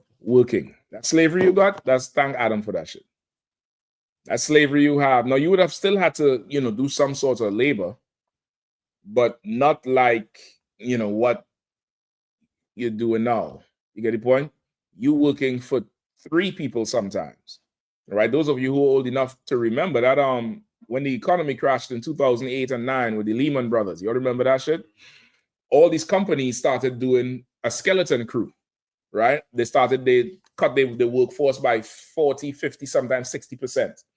And what they did was they kept some young workers and majority senior workers. And the senior workers would have had to train the young workers. So let's say you have a 30-man workforce. Now you're down to 10. And you might have 6 senior people, executive managers, 10, 15 years on the game. And you have 4 who just come. They'll train them up. And now they all doing 2 and 3 people's job in one. You get the point? And really, America's just kept that even though the economy picked back up. Which is why your workload is so heavy, and it's like, damn, I ain't getting paid for all this shit because they never really came out of it. So that slave you got, the way our lifestyle is because Adam sinned. You get the point? And that's something we carry today. That's why the Lord said, what? Come unto me, ye heavy laden, for my burden is light. It's still a burden, but it's a bit lighter here. It's different. You're going to slave, and your mind ain't going to be as defeated as somebody in the world. You're two doing the same job. This nigga, he contemplating suicide. You in there like, damn, this white man's the devil. Some. Hey, brother, how you doing? You pleasant, you happy. You pissing everybody off because somehow you ain't as oppressed. It's like, what the fuck is wrong with you? You always in a good mood. No, I ain't. I'm just, whatever. You get the point? It's different. Because of Adam, our life today is different. So with sisters, because of Eve, their life is different, right? Part of their burden is what? In sorrow and pain, you're going to bring 4 children, right? Which is, for a woman, childbirth is hard. So it's called labor. When an elephant drop a calf and don't say nothing, don't yell, nothing. You can go. I've seen one just the other day. They showed the video. The elephant just dropped the calf like nothing, like a bag of potatoes out, and just start covering the blood with the dirt, and all the other elephants join around, and they didn't make no noise, no trumpet, nothing. But her sister in there, she's screaming down the ward for 10 hours.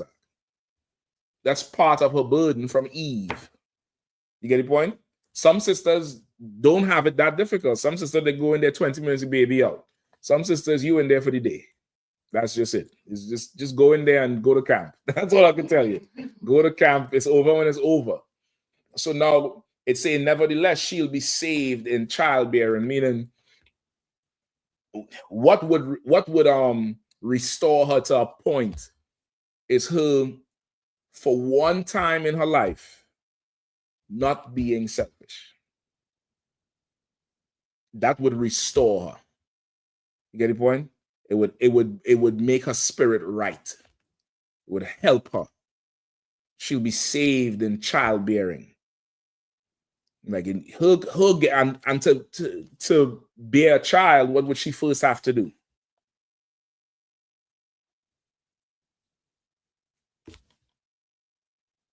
Come on, Pasa. What's up, Pasa? That's not a car. It's a ha. Come on, Pasa. Yeah, you're laughing. Come on. Who knows? What does she first have to do? Go ahead. She has to let a man humble her. She has to, okay, even before that, I'll take that one, but even before that, she has to submit to him. Right. When Kazak said a man humble her, he's talking about she has to let a man have sex with her. But even before that, she has to yield to this brother for this brother to even want to marry her. That whole process, it's going to help her. That whole process of her going from daddy to this man. She had to go through that process. Why? She wants a child, right? Rebecca and Leah, you ain't hear no issue about them, arguing. What was they arguing about? Who knows? Who remembers? Come on.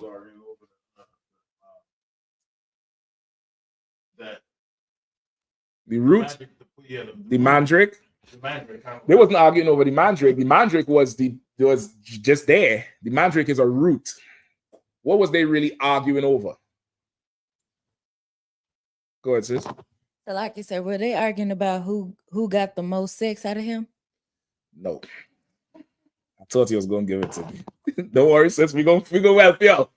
We're gonna help you all the way out. I thought she was gonna give it to me. I dropped my ice cream with that answer. My ice cream on the ground upside down. The answers all over my ice cream with that answer there. So like, I'm like the little kid putting his scoop up. You missed the damn cup. God damn. To get enough sex out of it. I see you want a man to be a machine. So that's not enough. More. God damn. Go ahead, Yahanna. Go ahead. You are the answers. Go ahead. Was it who was gonna have the first child? His first child? It's who could have had sex with him because they wanted a child. I think one of them wanted a child before the other. And they had an argument, not a full fist fight, but they had an argument and they had to come to a trade. Like, you could get him this night. I'll trade you my night for this thing and then give me the mandrake. That's what they was beefing over. Because in Israel, being married and having a child for a woman that's damn near everything. Like having a man, you have to remember, you think about your grandparents' time, the music was she have a man. Even some of them sisters, there's one sister, I always forget her name. She say half a man is better than none. That's the song. Half a man is better than none. There's another old school song I'm gonna find this and post it. The whole song she arguing with the dude, telling him to leave, get out the house. He pack up to go. She said, no, stay.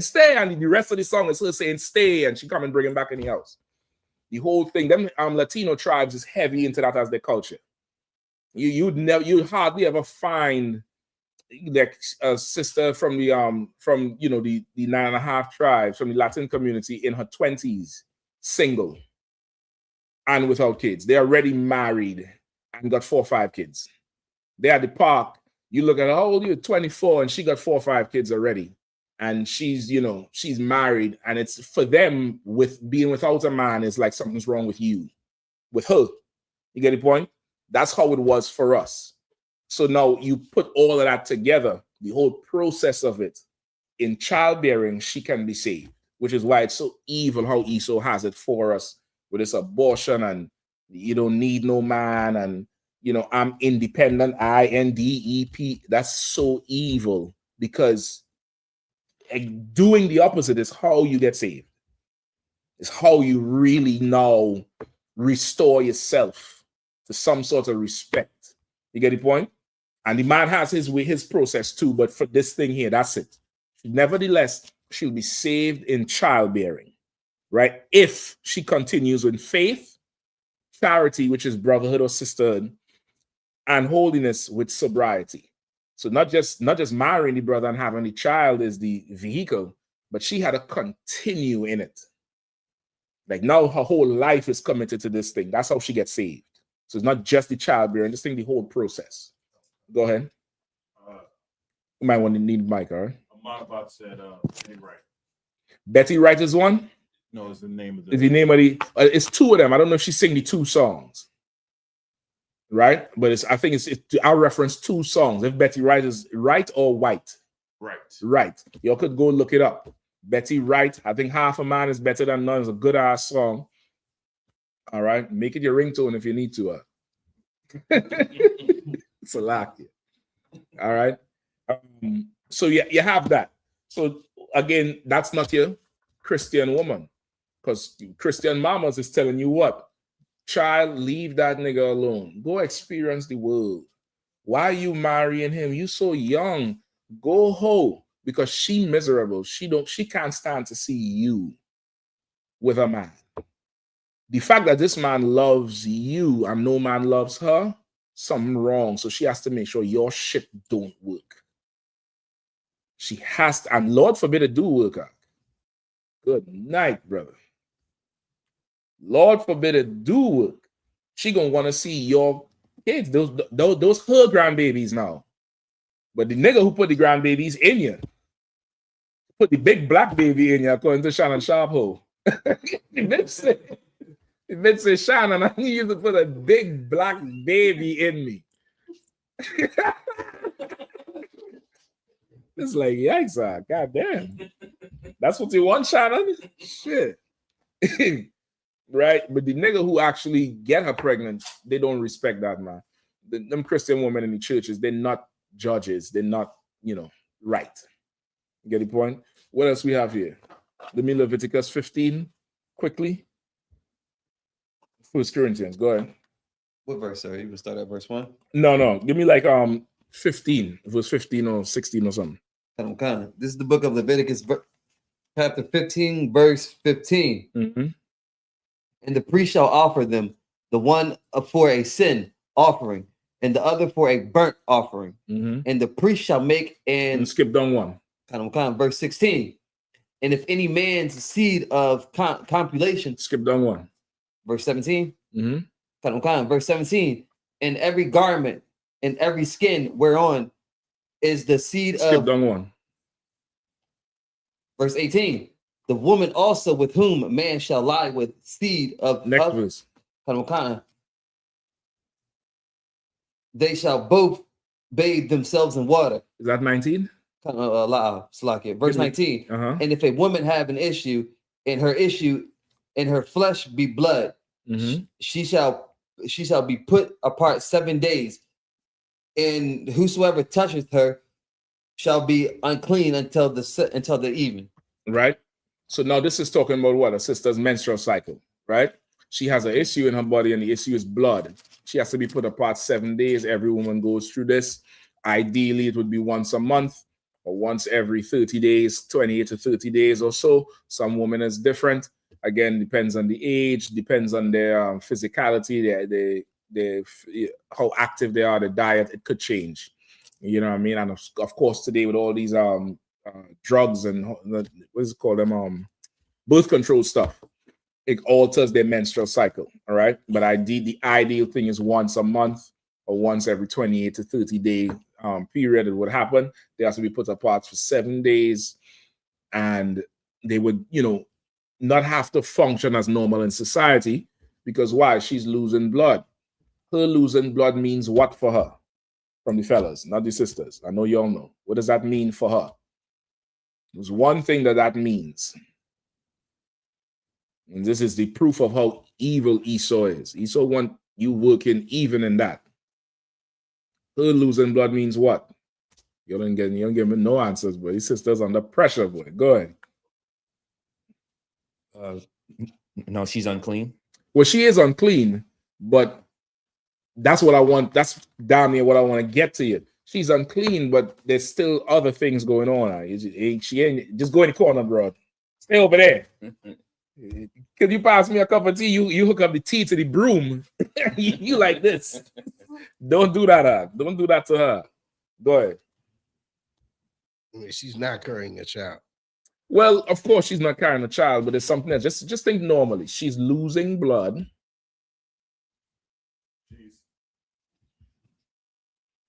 She's on the rest. Why? Because life is in the blood. Life is in the blood. She's losing blood. She's gonna be weak for a time now. She ain't gonna be feeling all the way full of energy, high energy, can't focus. It varies for different women. But just think if you're bleeding for 7 days out, or 3 or 4 days out of the 7, whatever it is, it's not normal. You're losing blood. Your body feels different. After a time, they get used to the change, but she ain't at 100. She's not operating like that at 100. Much less everything else that's going on. And ESO still wants you to come to work. When you should have 7 days paid leave. Like how there's maternity leave, or she's on menstrual leave, or some other fly name they make up for it. And guess what that would do for the workforce? What could happen every month for somebody? They could get a job back. You in some college somewhere, or you high school graduate, you know, this department, these women up in there working, they're unclean for a certain time. You could come and fill in for a week every month, and that's the internship. You get the point? Like, our society is going to be way better than theirs, much better than theirs. You know what I mean? Women today would not oppose being separate for a week. Imagine being separate for a week. You just chill. You know, take care of your hygiene, eat whatever you want, catch up on your sleep, rest, and you come back, it's done. You come back to work rejuvenated. You get the point? Instead, now you got to figure out how to jump on the bus, go out through the damn snow if you ain't got no car, ride the bus with some, whatever. Your stomach turned upside down. You have a headache. You on the train with these people in the summertime, and you know what they smell like in the summertime. And you trying to keep yourself from throwing up just because you ESO getting your check. No, just take the 7 days, sis. It's okay. Take the 7 days. It's all right. You ain't got to be around people. No accidents need to happen publicly. We ain't talking about that shit. Some shit happen. Shit spill. Now what she had to do? Sit there and put the, jacket over her and walk and feel the shame of it. The fuck, stay in the house, man. Now, you some Christian preacher on the pulpit. What we doing for 7 days while you bleed? What the fuck we doing? Just waiting? Come on.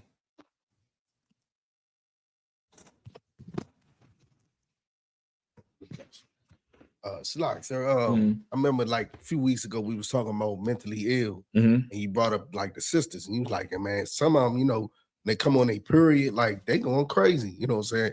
Just that week, I saw a sister walking down the street, and she, was homeless. She came on a period. You see it all on the back of her pants, and obviously she was sitting on her shirt because the shirt she had to put on had it all on it too. You talking about the Israelites who homeless or they might be mentally unstable, they're in the street, and how she gonna take care of herself when she's on her cycle? Gosh. Yeah, it's a rough thing. It's a rough situation in the wrong society. In the right society, I mean, it's glorious. It's a glorious thing. And when I say glorious, I mean in this society, brother, a young girl starts bleeding, she's immediately in shock. She didn't want to tell nobody. She goes home. The mother find out she bleeding. Now the mother's like, oh Lord, she could get pregnant. You start thinking of that. In here, brother, she started bleeding, brother. You damn near could throw a party for your daughter. There's a lot to celebrate. She made it to the age of womanhood without being molested. Just feel that for a second. Like, damn. You done went through all this time and not near nigga touch you. Go to, do they still have what's the one that used to be anymore that sell all the soaps and the body works? Bath and Body Works. Do they still have that? Or that's out of business. I mean, you gotta go down there and buy the biggest basket and the fluffiest towels and bunnies and all her feminine products are, and you gotta make that shit so normal for her and show her it in the Bible how it's supposed to be. Like, that's what our society would do. That's what a good judge would do. But these Christian bros, the first thing they could think about is now she's gonna be fast. Now all the men, the Christian mama cycling, this girl now might attract them because she's younger. And she marriageable age now, and don't come in here with no baby. What are we talking about? You get the point? The society is just is jammed up. It's jammed up, and then some idiot don't tell me a woman had to be on the. She deserves to be a preacher. She should teach. No. You need a mommy. You could get one, but just not here. Right? Where we at? We good? Right. So that's it. So during that time, the church, I guess, go have to shut down if she's a preacher. You get the point? Because she's unclean. She can't come into the church. She has to stay separate. She can't be a preacher. She's not built for that thing. Right? She can't be a priest of the Lord. A priest of the Lord has several duties. Your high holy days. Preparing the meat for the Passover. Sometimes executing somebody. You get the point? Samuel was a priest of the Lord, right? And the prophet Samuel, he was the prophet direct with Saul, right? Shema wa Allah, right? When Saul spared that Amalekite king, Agag, Samuel drew that sword, brother, and put Agag into pieces. He cut Agag up into chitterlings. That's it? What's it? Death by 1,000 cuts. Samuel chopped him up, and he begged. A sister ain't doing that shit. What are we talking about? How's she swinging the sword? What's she doing? You get the point? Like, what the Christians, what they do is they dishonor women. A woman has a place and a role and a position, and that's to be honored. A man has a place and a role and position that is to be honored. And once those two things are honored, we're going to have a right society. When you try to dishonor the roles, that's when society crumbles. Everything has a place. Everything. You're not going to buy a car with all the tires on the back seat. You're gonna walk out of the dealership like, them niggas crazy. Like, what the hell I'm supposed to do with that shit? So why are you trying to put things in other positions? Like, what are you doing that for? Let me get 1 Corinthians 11:3 quick. This is the book of 1 Corinthians chapter 11, verse 3. But I will have you know that the head of every man is Christ, and the head of every woman is the man, and the head of Christ is God. Right? That's just the order of things. The head of every man is Christ, the head of every woman is the man, and the head of Christ is God. That's the order of things. The Lord did not put it any other way. Christians don't understand what they're talking about. All right, what else we have? 14 and 34, what was that one? Let me hear it. The book of 1 Corinthians chapter 14, verse 34.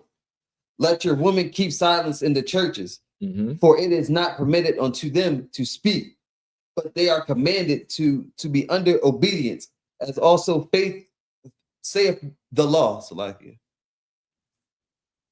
Read that one more time. Kind of verse 34. Let the woman keep silence in the churches, for it is not permitted unto them to speak, but they are commanded to be under obedience, as also saith the law. All right. So now, keeping silence in the churches, does that mean, again, they can't answer questions? Does that mean they can't, take a shot at trying to break something down? That's not what that's saying, and that's what the Christians would like you to believe. They'll read this and say, see, this is, you can't believe everything man writes. All of a sudden, the Bible ain't good. You know what I mean? Keep silent. You just want to oppress people. No, bitch, you want to oppress people. That's why you were told to keep silent in the church. Because if there's not that, you would just run your mouth. You're not even asking a question. You're just running your mouth. That's how she usurps authority. Remember, a woman, she's built different than a man. Thought process is different. Like a man, because of his physicality, his train of thought is so short. It's a short conversation upstairs. Could I knock this nigga out? Yeah, I can't knock him out, but I could stomp him out, and I could do something like that. Her train of thought is different. Can't knock him out.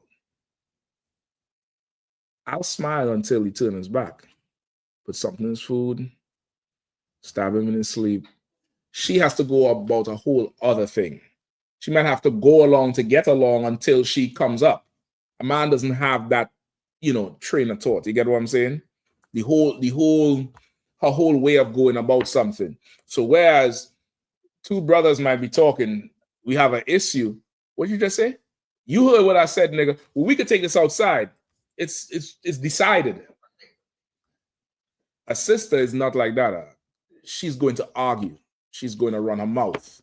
That's her way of. That's why you have stop. Say that again. Let's stay right here. You have to control that argument because that's her way of fighting. You get the point? That's her way of going through it. This here is cutting that off. Let her remain silent. If you're not asking a question or chiming in with a point or something, everything else remain quiet. That's in the Bible. That's in the Bible you teach from. So then how could you say a woman could be a preacher? Oh, I don't understand how that happens. You get the point? So any one of these Bukwashi could use, but Deborah is, it's not what they say and it is. All right, and there's a few more too with judging. All right. What else we have now? There was 2 questions. Matthew 25. One of the sisters said, like a breakdown from Matthew 25, 1 through 13.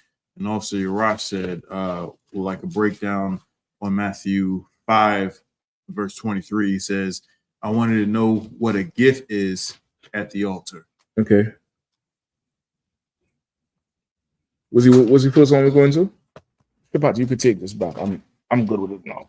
They're both in Matthew 5. All right, let's go. Sister is Matthew 5, 1 through 13. Matthew 5, 1 through 13. Let's go with that. And was he one and also Rosh is at verse 23, the same chapter. Okay. All right, let's get Matthew 5. I'm not sure. Could we do all 13? Kind of. Matthew 5, right?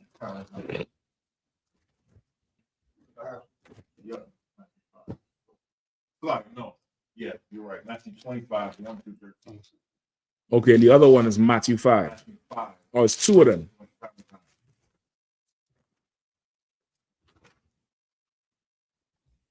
Okay. All right. Matthew chapter 25, verse 1. Mm-hmm. Then shall the kingdom of heaven be likened unto 10 virgins, which took their lamps and went forth to meet the bridegroom. Bukwash said, Bukwash said, he could keep that in. That that's a had to come out, Bukwash. I feel it. Verse 2, and 5 of them were wise, and 5 were foolish. They that were foolish took their lamps and took no oil with them. But the wise took oil in their vessels with their lamps. While the bridegroom tarried, they all slumbered and slept. And at midnight there was a cry made, Behold, the bridegroom cometh. Go ye out to meet him. Then all those virgins arose and trimmed their lamps. And the foolish said unto the wise, Give us your oil, for our lamps are gone out. But the wise answered, saying, Not so, lest there be not enough for us and you. But go ye rather to them that sell and buy for yourselves. And while they went out to buy, the bridegroom came, and they that were ready went in with him to the marriage, and the door was shut. Afterward came also the other virgins, saying, Lord, Lord, open to us. But he answered and said, Verily I say unto you, I know you not. For the streets. Sensational. Verse 13. Watch therefore, for ye know neither the day nor the hour wherein the Son of Man cometh. Oh boy, that's a cold one right there, brother. That's a cold precept right there. That's everything about this one here is cold. Okay, did she have a specific? This is the sister's question, right? She just wanted a breakdown. Okay, in essence, this one here, it's a parable, and it's a metaphor, or it's metaphor, simile. I forget which one it is. One of them is using like or as, but it's a comparison. Simile, yeah, English major right here. Give him a hand. Tell I didn't like to read nothing. Yeah, there. It's a comparison with this parable and what the kingdom of heaven would be like. And the kingdom of heaven is what? For you to have a kingdom, you have to have a king. And the comparison here is the bridegroom. The groom is the king, and the brides make up the kingdom of heaven. And just like a king can have, or just like a groom could have more than one wife, a king is in charge of more than one person. You get the point? Multiple wives is lawful. That's why Christ used this example in the New Testament. And he used an example with 10 women, not 2. Just for you Christians. 10. 10 in Espanol. 10. 10. God damn it. Right? So 10 virgins, meaning these is young women of marriageable age. These is young women of marriageable age. 5 of them was idiots. They were foolish. They did not want to prepare for their husband. Get the point? They didn't want to tend to their husband. They wanted to do whatever. They didn't want to sacrifice. And when I was growing up, I had a coach for football. Not you all call football the other thing. I dare not say that word anymore. I'm striking for 2025. It sounds too gay to say it. But the football you play with your feet, the real sport, right? The real football. I don't even care what you say. It is you use your foot on a ball. How more simple could you get, right? I had a coach who used to say, the more you sweat in peacetime is the less you bleed in war. And that's a very good mantra to apply to yourself. And it's an ode to preparation. You prepare when you can prepare, because there's going to be a time when you can't. It's just now there's no preparing, man or woman. Now you have to go out there and swing. And, Lord be with you. You get the point? So the wise virgins, they were the ones who prepared in peacetime. They were the ones who sacrificed, who saved their money up to buy the oil so that they could light the lamp when it was time to light. Why? Because you don't know when your husband coming. He might come home at night. And just think, it's not like now with Uber and the porch lights and shit like that. This is a nigga on a horse riding, coming. You ain't seeing nothing. And somebody say, yo, the bridegroom coming. No, you had to turn the light on for him. Because a good woman, in Proverbs 31, leaves the light on. You get the point? She stayed with the light on for her husband. So this is it's a parable about preparing for the kingdom, preparing for the return of Christ. And right now, we in what type of time? We in that peacetime. Now is the time to prepare. Now is the time to get up in here and sacrifice and pay your tithes and, cut off your old man and your old woman. And now you're going to be presented like one of them wise women to the groom when Christ returns. You get the point? Now there's going to be those of our people who are stupid and don't want to prepare. And in the time when the peace is over, when it's time now for action, they're going to want some of what's on your plate. They're going to want some of what you saved and what you prepared, and you would be an idiot to give it to them. You get the point? That's what this precept is about. This precept is stressing preparation, because now those who don't want to prepare, maybe they could go out and buy oil from somebody. I don't know how they're going to buy it because they ain't prepared. Who knows what they're doing for that oil? Probably going to SHALAM shop for that oil. They're going to get the sharpest oil in the damn grocery. Good. You're taking that pay. Listen, well, that's shit. I don't know. Forgot about that shit. They need oil 40 pack, yeah. Unless you're wicked to yourself. Shit, I wouldn't know. God damn. Shit. But he said he don't like it, dog. So he say I don't like that. I bet you don't, nigga.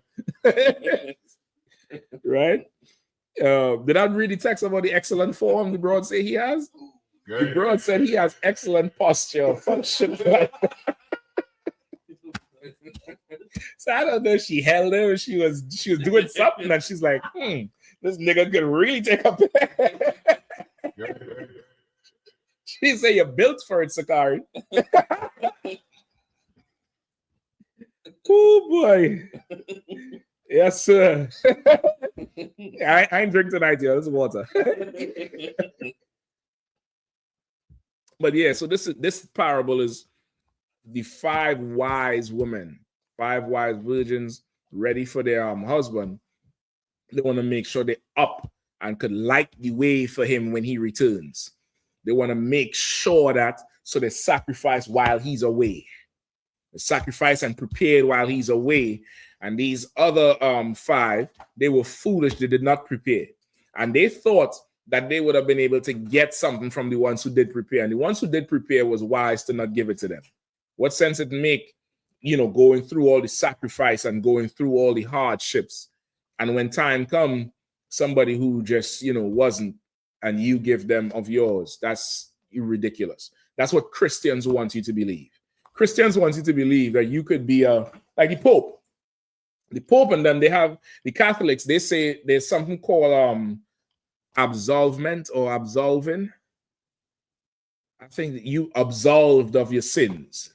Right, you see it in all the mafia movies where the biggest murderer, he on his deathbed, some father come in and absolve him of his sins on his deathbed. Like meaning he could then kill the whole neighborhood and rape everybody and, put everybody child in the ground and pump drugs through the neighborhood. But on his deathbed, if he say, forgive me, Father, for I have sinned and I accept Jesus Christ, the priest would make the sign of the cross and say he's absolved of all his sins. So now he's good to go. That's what Christians think the world is like.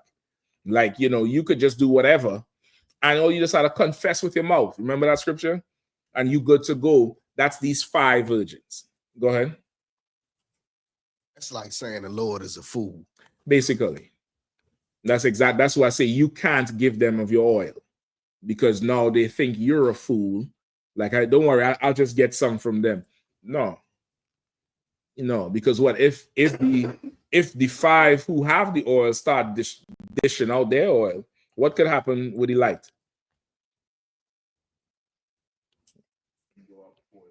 It could go out before it's time. Just think like gas in the car. If you have a full tank of gas, somebody who had time to do it, they say, man, let me just siphon off some from you. What could happen if you do give them half your tank or quarter of your tank? What could happen as you all embark on this journey? Slack it, sir. Go ahead. You might not reach to the gas station before your gas run out.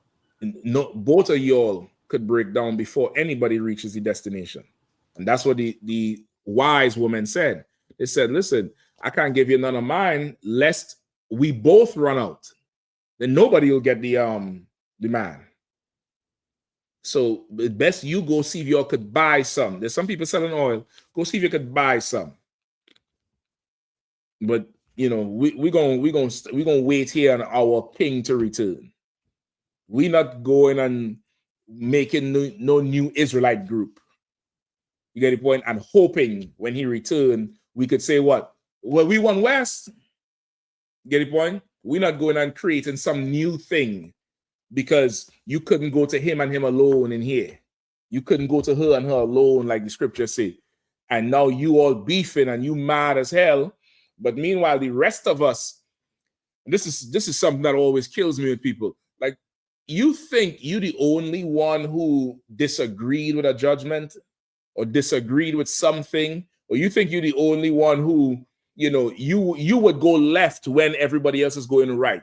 That's how you would want to go. But because you're part of a body, you abandon what you want to do and go right with everybody else. You think you're the only one who's had those feelings? So what's so special about your dumbass that you had to go create a whole new organization and break off and cause friction and all this type of shit? What's so special about you? And somehow we all one West? No, nigga. I'm one West. My brothers and sisters in here is one West. You can't get up this oil, though. You could go somewhere else and buy that shit. But me and you is not one West. We're not the same. We're not. We're not the same. Somebody lying and it ain't me. Go ahead. Coralla Cup says, Slaga, sir, how would brotherhood play into that if we don't give them the oil? Say again? Says, Slaga, sir, how would brotherhood play into that if we didn't give them some oil? If you didn't give them the oil, how would brotherhood play into it? I don't understand. Like he's saying if his brotherhood, with if we got some and they don't got some, how's brotherhood playing? Oh, okay. No problem. Corral come. Sakari got some oil. You want some? One of my daughters, she for the longest while, she used to say, want some? Because, you know, kids, they latch on to certain words. So it would be like, when she was young, I would say, hey, you want some cereal? You want some eggs? So when she see it in cooking on the plate, she'd be like, want some? So Corral come. I got, of course, I'm joking with you.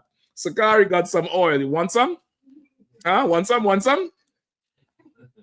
It's brotherhood now. We all Israel, of course. Do you want some, Coralica? And he says, do we still not do it because we was warned? Sakari was warned. No, I'm assuming he typed this before I asked the question, want some? Because I know, of course, we live, there's a little delay. So I'm assuming, I'm gonna allow him to reply because that's my brother. I don't want nobody feel like I'm trying to play him. But I have to say it like that so you understand. You know, they was warned. Sakari was warned. He was warned. He knew. He sat with Tazariak last year. He knew. And he was warned. I'm asking you in the spirit of brotherhood, right? He got some oil. Do you want some?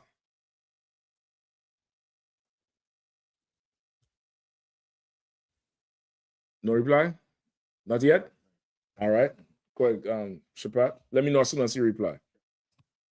It's like when I'm listening to this is a parable about the kingdom of heaven. Mm-hmm. So we ain't literally talking about like no oil or no small one thing at one time. We ain't talking about no oil. Right. We ain't talking about, about doing the work to prepare yourself. Like, how the hell do I share my last how much X amount of years of paying tithes with you, nigga? What you want me to do? Go back and say, yeah, you see them tithes are sent in? Yeah, half was his? Are you fucking nuts? You gotta be kidding me, Bob. Good. He says, I want none of it. No, where's the brotherhood? Where's the brotherhood at? I thought it was about brotherhood. I thought it was about brother. You don't want none of them oil on? No, that's Sakari special on. You know what I mean? You get some of that oil on. He anointed everything. Everything get anointed on. The alabaster box. That's how to call Sakari. He got the alabaster box according to his rib. Yeah, that's it. I hope that answer your question about what the brotherhood and thing. Like what Officer Shapat said, this is not literal oil. This is your life in the truth. How the fuck you sharing that? How am I giving that to somebody? Remember, Lazarus, the rich man and the poor man, with Lazarus and the rich man. Remember, the rich man died and wanted to go back and tell his people, don't do what I did. Be nice to these, to Lazarus, and be nice to the people who, we over. What did Christ say? Or the Most High? He said, man, them rich niggas you want to go back and save, they got prophets. They won't listen to them. They should listen to them. And the rich man knew they wasn't going to listen to the prophets. You can't. What we going to share? How am I sharing a day at camp with you? With some nigga who wouldn't show up. Imagine you go down to camp a day, right? Sabbath service. The sisters bring food and, coffee. Your sisters do it up.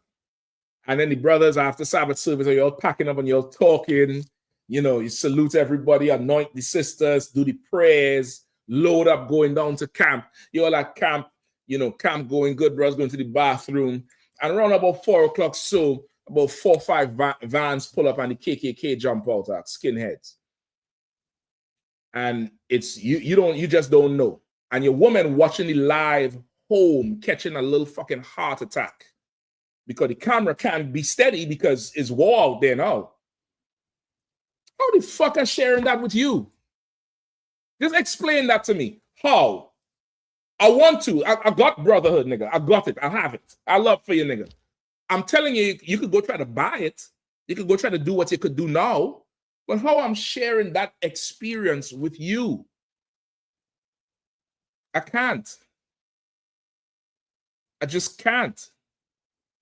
That morning, just like you, I felt to not get up.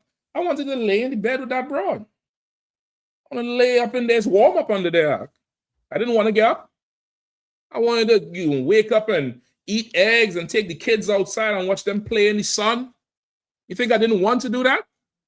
But I decided to sacrifice and prepare. You wanted to have that thing. I'm happy for you. You lived your life, you brother or sister. You ain't wanted to share that with me though.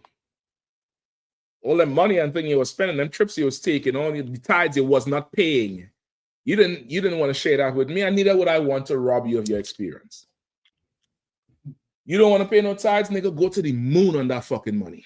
Send pictures, post pictures. I want to like it while you're up there in space. If the Martians come for you, I know I didn't share in your thing. But Christ returned, brother. You know, I was at camp. I was on that pulpit of wood. Hazarded my life. You want me to share it? Here, nigga. Let me break off a piece. Here. What are we talking about? Can't be shared. It just can't. You get the point? It just can't be shared. And only because of the Christian church, we think it could be shared. We think like, oh, for brotherhood's sake, he's a good brother. Nigga, if you ain't at camp with me, Salakia, I'm saluting you out of protocol. I hope you understand. I hope I hope you get it.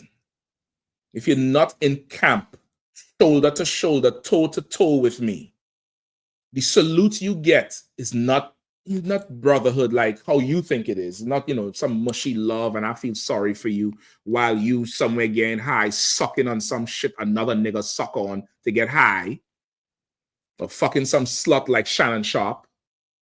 The salute I give you is because it's our protocol to salute every Israelite. I'll salute Al Sharpton. Shalom. But when I see Bakwash, it's different. See Ayan Lawana, see the young sister here, Ragash, the young brother Shapat, Kazak. I see Akkad. That's a different salute. There's a brother in Florida, I'm missing this year. I have to call him after Rakabia. That's my nigga right there. I only see him at Passover because he's in Florida. He drives trucks. We don't see each other at the cookouts, but we on the phone. He works with the Passover crew. When I see him, we get together, break bread.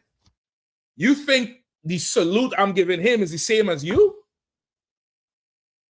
And you want to share what? Fuck we talking about? Just, whatever, man. Go get some Crisco. Go ahead. Slide, I got a precept. Come on with it quickly. So the book of Matthew, chapter 12, verse 46. While he yet talked to the people, behold, his mother and his brothers stood without, desiring to speak with him. Then one said unto him, behold, thy mother and thy brethren stand without, desiring to speak with thee. Mm-hmm. But he answered and said unto him that told him, who is my mother? And who are my brethren? And he stretched forth his hand toward his disciples and said, behold, my mother and my brethren. For whosoever shall do the will of my Father, which is in heaven, the same is my brother and sister and mother. You know how much people read that and say they believe it and don't? They just don't. Like, I'm absolutely to a fault. I'm there with that shit, Like, that's you here with me, you suffering, you rolling, you tithe, you paying your tithe, you coming through. We standing at camp, we in class, we doing everything. We down there for the Passover, going back and forth, running here and there. Every little issue that come up, you know what I mean? We handling that shit up. I always tell you all about the story where the wheel broke off when we was going to Hebrew Academy with Akkad. I think me and Captain Ash taking them up. And that's Akkad's them year. So that had to be 2011 because it was winter time. I didn't think it turned 2012 yet. How the fuck am I sharing that with you? Like, how am I sharing with you? I think I'm going to die in this van today. The wheel broke off. We on 95. Going off an exit. The van skating. Sparks is flying the fuck up. When the van finally stopped, a semi blow past the back of the van shake. It was that close. How am I sharing that with you? What am I pouring out? What? What am I giving you in a glass to drink for you to experience that shit? What? Tell me, I'll give it to you. Just tell me how I can make. Tell me what I do to go cold press olives and heat treat peanuts and give it to you. How the fuck am I giving you that? You just wasn't there. You didn't want to be there. You didn't want that. Come on, Sir, my experience wasn't as dramatic as yours. Come on, no, listen, it was traumatic. I'm sure. When that happened, that story, what you were saying, was going through my mind, and all those, about 10 seconds that the tire blew out. I'm just shit. It's like, no, listen, that exactly is down near the same thing. It's just the tire blew out in the back. You had some control. The Lord said, I'm gonna test this nigga today. Yeah, I mean, and shit, it's them things you just can't experience. You just can't. Go ahead. Sir. Also, Hazahab says, Matthew 23, it says, they that were foolish took their lamps and took no oil with them. He says, where was the brotherhood to not burn our oil? That's it. That's the other question. To what has where's the brotherhood for me, nigga? Where's the brotherhood? How you chip in? You bend your shoulder to the burden. You get down here in the mud with me. But now you trying to now lean on me too? And nah. Listen, Corella, come. Let me give you a grown man answer. You wanted to know where's the brotherhood? The brotherhood is me not giving it to you. That's brotherhood. Now I don't have to hate you when we run out of oil. I don't got to hate you. I don't got to look at you and be like, you motherfucker. I saved you from that shit. Now I could have genuine brotherhood and pity on you now. Now I could be like, Lord, I know they didn't do it. Blah, blah, blah. Please have mercy on them. But I'm not going to come out into the world with you, because I may not make it back in time. The groom is on the way. The king is on the way, nigga. You not listening? No problem. Lord be with you. Our card said, I don't hate them niggas. I'm just too loyal to my own. A card is a much better man than me. Some of them I fucking hate that.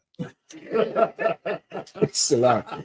You know what I mean? I ain't perfect, brother. We all fall short. Akkad is an excellent priest, brother, and has a way with words, and I love it, dog. I get every song he ever make. But that's just it, dog. What the fuck we talking about? I mean, what? What are we talking about? All right. We're good to go. I hope the sister understands. That's what it's a parable for that. It's preparation. You want to prepare like there's no tomorrow. You really want to do it. You want to do it. And it's very hard being in America because America is what's the word? It's convenient. America is very convenient. You could go on Amazon right now, get something dropped off to your house 2:00 in the morning from your phone. It's so Shannon Sharp, brother. God damn.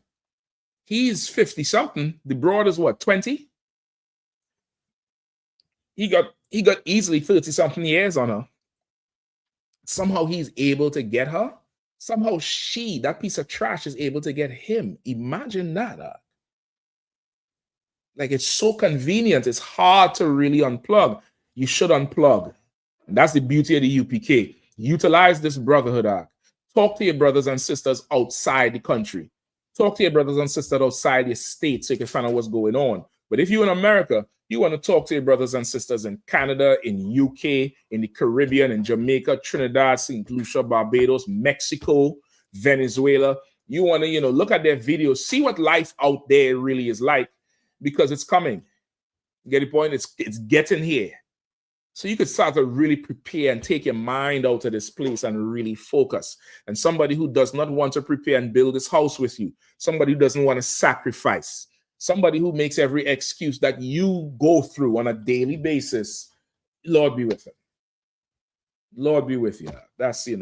That's the brotherhood. Lord be with you. All right. Cool. There was another question. Come on, let's get it quickly. Kind. It's from Officer Urash Matthew. No, what's the one? Matthew 5 and 23. That's the one you're reading? Go ahead. Kind. This flag, sir. May I get a breakdown on Matthew 5 and 23? I wanted to know what a gift is at an altar. Okay. And again, that last one, this is more preparation. Again, you're keeping that lamp, you're trimming it, meaning you're not just the oil is not infinite, it's finite, meaning you have a certain amount. So you want to trim your lamp, you want to burn it accordingly. You know, burn it accordingly is managing stuff. You're burning it accordingly so your oil could last, because you don't know when that king coming, you know when the bridegroom is coming, when he's making a return, and you want to be ready for when he returns. You always want to be ready. A precept for this also is in Revelation, where it says, keep thy garments, right? Keep your garments on. It's not talking about sleeping in your garment, but it's talking about you don't want to be like a Christian where you take your spirit off and hang it up in the closet when you go home. And that's how Christians are. That's how Muslims are. They believe you could sell drugs once you don't wear the kufi and the man dress. You could go sell drugs. As long as they take it off and fold it up nice and do your little and all that bullshit they be doing, you could go sell drugs. You get the point? To each other. But don't sell it to another Muslim. That's them you hanging up your spirit, nigga. It doesn't matter what I physically wear. I'm an Israelite. If I get locked up today, I'm going in there and I'm going to be an Israelite. And of course, not locked up for disobeying the law, but because, you know, you suffer for Christ. That could happen. You get the point? Not saying you a criminal or nothing. You understand what I'm saying? Wherever you are, you know, wherever you end up, what you're wearing that doesn't matter at that point. You are an Israelite. You had that spirit on. You get the point? That's what it means, keep your garments. Give me Matthew 5. I'm coming to the book of Matthew, chapter 5, verse 23. Therefore, if thou bring thy gift to the altar, and there rememberest that thy brother hath aught against thee. Verse 24. Leave there thy gift before the altar, and go thy way. First be reconciled to thy brother, and then come and offer thy gift. Yeah, he's expanding on that. Go ahead. He's expanding on the question. He says, Slugger, sir, to expand on the question, I wanted to know if the gift at the altar is a sin offering or a sacrifice. Okay. The gift at the altar would be anything you're bringing to the priest from you. So it could be a fine, which would be a sin offering. It could be a sacrifice, which would be tithes. Tithes would fall under, you know, a sacrifice. How you know? Because some people ain't want to pay any shit. You know, it's a sacrifice at that point. They make up every excuse. And it's saying if you have an issue with your brother, don't bring it. Go sort that out with your brother. Now, the spirit of this is he's saying, don't try to do right by the Lord publicly for everybody to see, and you ain't go sort that thing privately with your brother. And I had to say it like that because there's going to be some nigga or niggeress listening to this shit saying, well, me and so beefing, so I can't pay my tithes. It's right there in the Bible. Right there. See it there? See it? It said, leave thy gift. That tithe staying right there.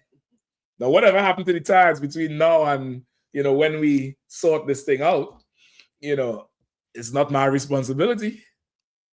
That's not what that's talking about. You should pay that tithe, you dummy. You should pay that shit.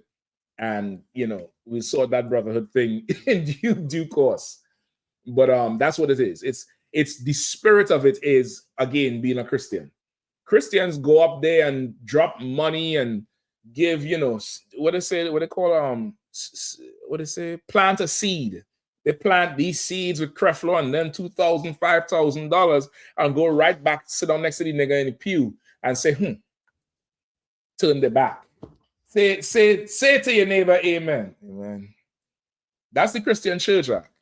You get the point? You're sitting right there next to a brother or sister and you hate them, you can't stand them, there's some beef, there's something, but you tithes. Oh, I brought this for the school.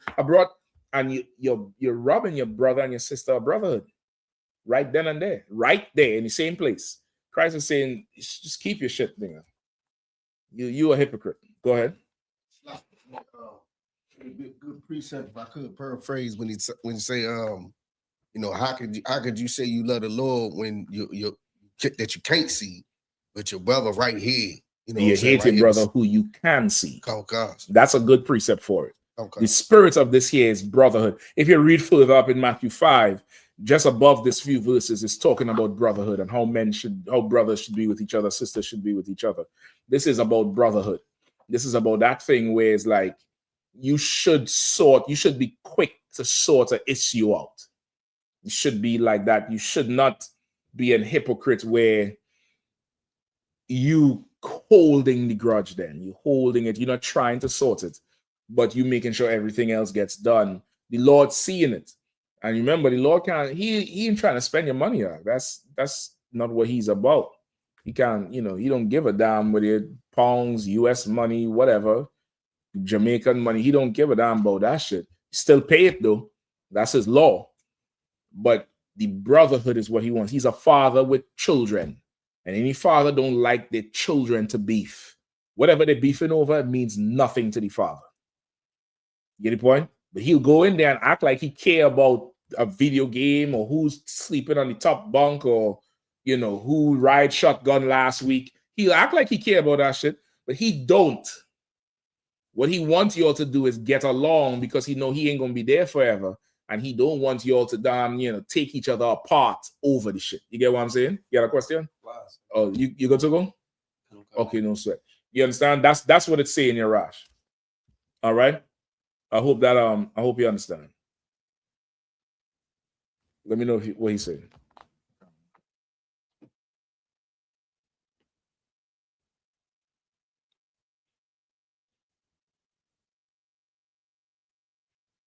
Just the water, sir. Oh, Most High in Christ, sir. Most High in Christ. Anything else? That's it, sir. All right. Any other questions or anything? Anything in the room? We're just about done. Just want to remind you of that. I got you. All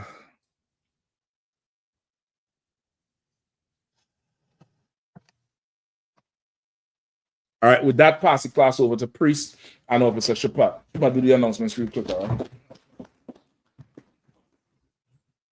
I.S.U.P.K security announcements with I.S.U.P.K out of 1 West 125th Street, all New York, and Commander General Yahanna. Who's your new brothers and sisters? The new brother and sister come to the school. They're orphans for 6 months. They're here to be saluted only. They're here to share themselves of the world. After 6 months, if a brother or sister has an interest in a particular person, he or she must get permission from the head to speak to a brother or sister. There's never 6 months in which a brother or sister would court each other. After this 6 month period, the brother or sister would get permission from the head to marry. Tithes, which is a commandment. You can find this in the book of Numbers, chapter 18, verse 21, and the book of Malachi, chapter 3, verse 8 through 10. It means 10 in Hebrew and it's pronounced I.S.U.P.K. 10% of every penny of any increase the Lord gives you, give to the treasury department or teacher. Priest fund, free will offering for priests, not mandatory. Whatsoever amount you would like to give. Upcoming holy convocation. Feast of first fruits starts after the Sabbath. Feast of unleavened bread, sundown. Sunday, April the 20th, 2025. Count 50 days. Celebrate the 50th day. Sunday, June the 8th, 2025. Start before sundown. You find us in the book of Leviticus, chapter 23, verse 10 through 22. Man, Ahmed to check on social media, such as I.S.U.P.K.com, Facebook, Twitter, YouTube, and so on. I.S.U.P.K. events and materials. If a brother wants to be a troop in the school, you should start wearing all black, which includes black boots, black shirts, black pants, black headband, a scarf. With that, I say I might you, which means to stand. Since you may remain seated. Before we do the courtesy salute, right? I just want to source something real quick tonight. All right. Give me Job 41:1. Okay. All right. Everybody have this down? I can write this on the bottom.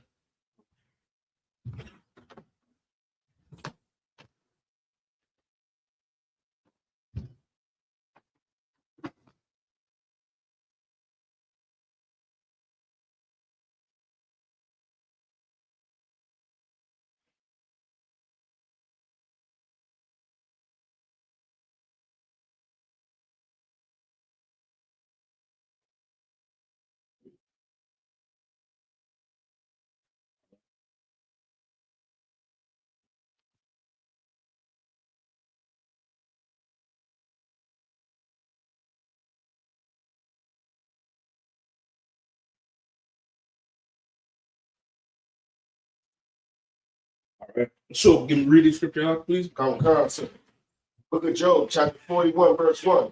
Canst thou draw out Leviathan with a hook or his tongue with a cord which thou lettest down? Go ahead. Come. Canst thou put a hook into his nose or bore his jaw through with a thorn? Will he make any supplication unto thee? Right. So anybody understands this thing here? This is with Job when Job was going through his trials, right? And as he going through it, remember his friends were saying, curse the Lord, his wife was saying, curse the Lord and die. His friends were saying, listen, man, you done did something wrong. First, Job thought he didn't do nothing wrong, then after he understood it. But this here is a big part of him understanding how the Lord works.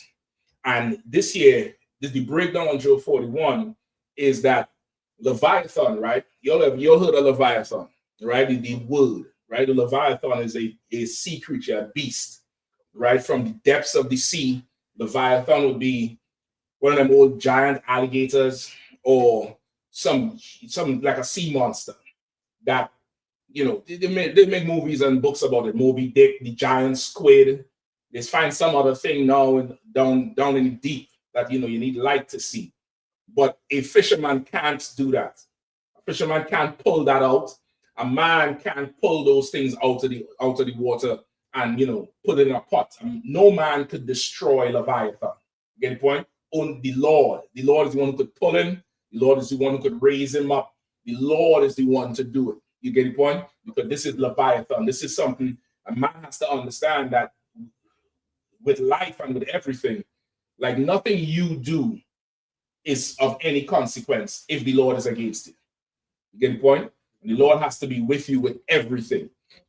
So tonight, young man Steve, you ain't gonna be called young man no more. From now on, your name is going to be Leviathan, which is Leviathan in the Hebrew, which is a beast that no man could destroy. No man can destroy this brother. And this brother, he been very, very what's the word I want? Dedicated and loyal in coming in. You get the point? And he came through not knowing a whole lot. But once he understood what was going on, it's like he gets straight into the current of everything. And I mean, reporting, showing up to class, everything that's going on with him in his personal life. And this brother here, man tried to destroy him. I'm gonna tell you straight up. At some point in time, I was like, this got to be the Truman Show. He's a paid actor at this point. But yeah, nah, hold on. So what? Right? But he done put his faith in the Lord, brother, and he himself saw the turnaround. And that's what's important when you serve the Lord. You had to be able to stick long enough to see the turnaround. But he saw the turnaround. He knew it. He knew that if there's no way this shit could go the way it went if the Lord wasn't with him. And from now on, his name is going to be Leviathan, right? Which is Leviathan in the Hebrew. No man can destroy, all right? Let me get the two priests up here, please. Pinch your plant, you on the other side, right? Bukwash, you on this side?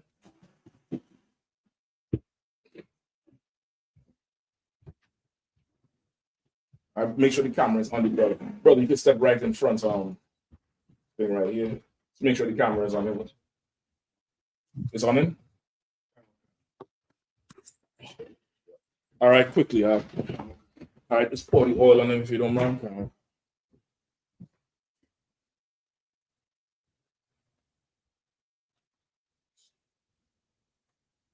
All right, the priest up here gonna say, if you need a paper towel, you can grab this one if you want. The priest, if it's running down, the priest up here gonna repeat after me. When I point to you, you're gonna say your name in Hebrew, all right? It's Leviathan, all right? Leviathan. Yabaraka Yahweh, Yabaraka Yahweh, Wayashamarka, Yahamarka, Ya Yahweh, Yahweh, Panyawa, Panyawa, Al-Yaka, Wayakanka, Yashar Yahweh, Panyawa, Al-Yaka, Wayashamlaka, Shalom, Yahweh, Bahasham, Yahweh Shai, Barak, Rapah, Magun, Hagun, Leviathan, Bahasham Yahweh Shai, the water Aman. What we just said was, Yahweh bless thee and keep thee. Yahweh make his face to shine upon thee and be gracious unto thee. Yahweh lift up his countenance upon thee and give thee peace. Yahweh, in the name of Yahweh Shai, bless, heal, shield, and protect Leviathan. In the name of Yahweh Shai, thank you, and so be it. Congratulations, brother. Congratulations. Excellent work. Excellent work. Good job. Good job. No, good. All right. So I'm gonna get yourself you'll make an email with your Hebrew name and stuff like that. We're gonna sort you out after, all right? We got one more. Hold on. You'll get the paper towels now because she don't cry. Yeah, right. The waterworks is coming. All right. Hold on.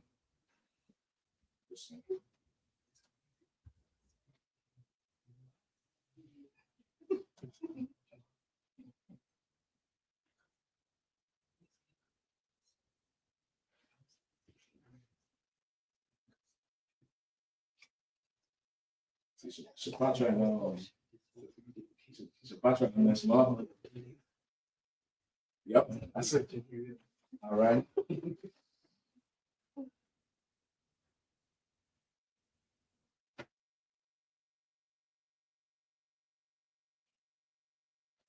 All right. So this next one now, I can't talk about this sister here. Her husband talks about her all the time. And I know his words is going to be more than anything I could say. So if your brother could step right up here. Let's make sure he on the camera. Please. And say, why you chose the name. Talk about the sister. And I talk. Yeah, man, you can talk now. Go ahead. I chose the name for my real honestly because since day one, since the truth has been brought to her, she definitely has been taking it serious. She's always has put it first, and she's always wants to learn more about it. All right, and this is the sister right here. Sister, you can come up here on this spot here, just for the sake of the camera. All right, just stand right in front of him, so you all have to work the camera. All right, so both of them on camera. All right, go ahead. Straighten up a little bit. Just face the podium more, so sis. He could stay there, but just face the podium. No, this way. Couldn't. Yeah, face me. Right. That's it. So what? Yeah, you good right there. Wow. Go ahead. All right, but yeah, she's been, like I said, she's been taking it serious since day one. Even back then when I didn't even really look into it like that, she pushed me. She pushed me to take this serious. And I commend her for everything that she has done in this truth. And she's a righteous sister. She's always seeking sisterhood. And honestly, without the I.S.U.P.K, I wouldn't know where my rib would be right now. Most High Christ. Most High Christ. So from now, right, young stop it. Right from now, she's no longer going to be known as young woman, whatever. But now her name is going to be. Salakia. Kasad Wana. And it means merciful daughter. Right, that's her name. That's the name her husband chose for her. I'll show you the laundry list of names. Yeah, we had about 25 names. I'm calling him. He jumping out the car. He trying to hide it from her. I was like, I remember them days, brother. That's them things you'd never ever forget. You get the point. The brother, he came to me about her, a few weeks ago, and he said he definitely spoke very highly of you, and your progress he made in the truth, and that was good to hear from him. And this is what the UPK is about for sure. This is his brother's rib. He got his name about a month or two ago, and in here we don't take ribs from brothers. We make sure to stay with them. Right. You know what I mean? Unlike them purple pigs. You know what I mean? So from this day forward, your name is not going to be Kasad Wana. It means merciful daughter. And I pray you wear that name, you know, righteously and totally put that name all the way on you. I pray the Lord bless you and your husband up in the truth here too. Let me get some oil on the sister head too, all right?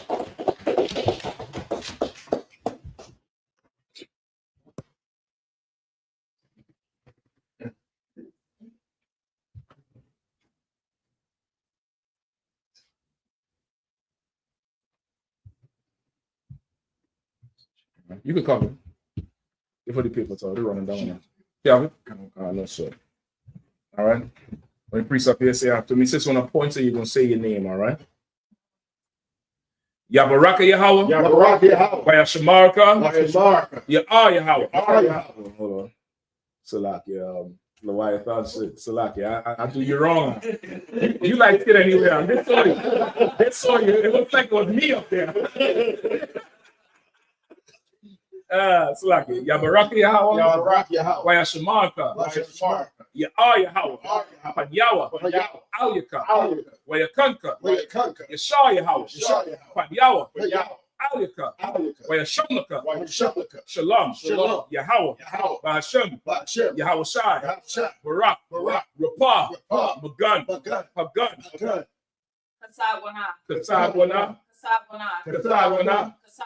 Kasabwana. Bahashem Yahweh Shai. The water Aman. What we just said was, Yahweh bless thee and keep thee. Yahweh make his face to shine upon thee and be gracious unto thee. Yahweh lift up his countenance upon thee and give thee peace. Yahweh, in the name of Yahweh Shai, bless, heal, shield, and protect the Sadwana in the name of Yahweh Shai, the water and Amen. Listen, dog, the scriptures say the angels rejoice when one person came from the world. I know they're having a party for these two niggas right now. You know, Pum ya Shala! Pum ya Shala! All right, DC, with that, listen, I know y'all don't see this much in DC. DC is the wall, it's the hard place. All right, both sides of Christ out here. All right, you have some Shabbat with thumb. Shabbat.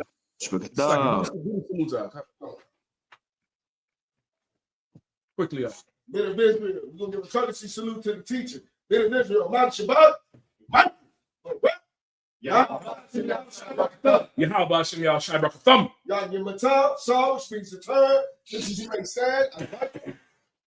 Men of Israel, we're going to give the sisters a courtesy salute. Men of Israel, Mount Shabbat.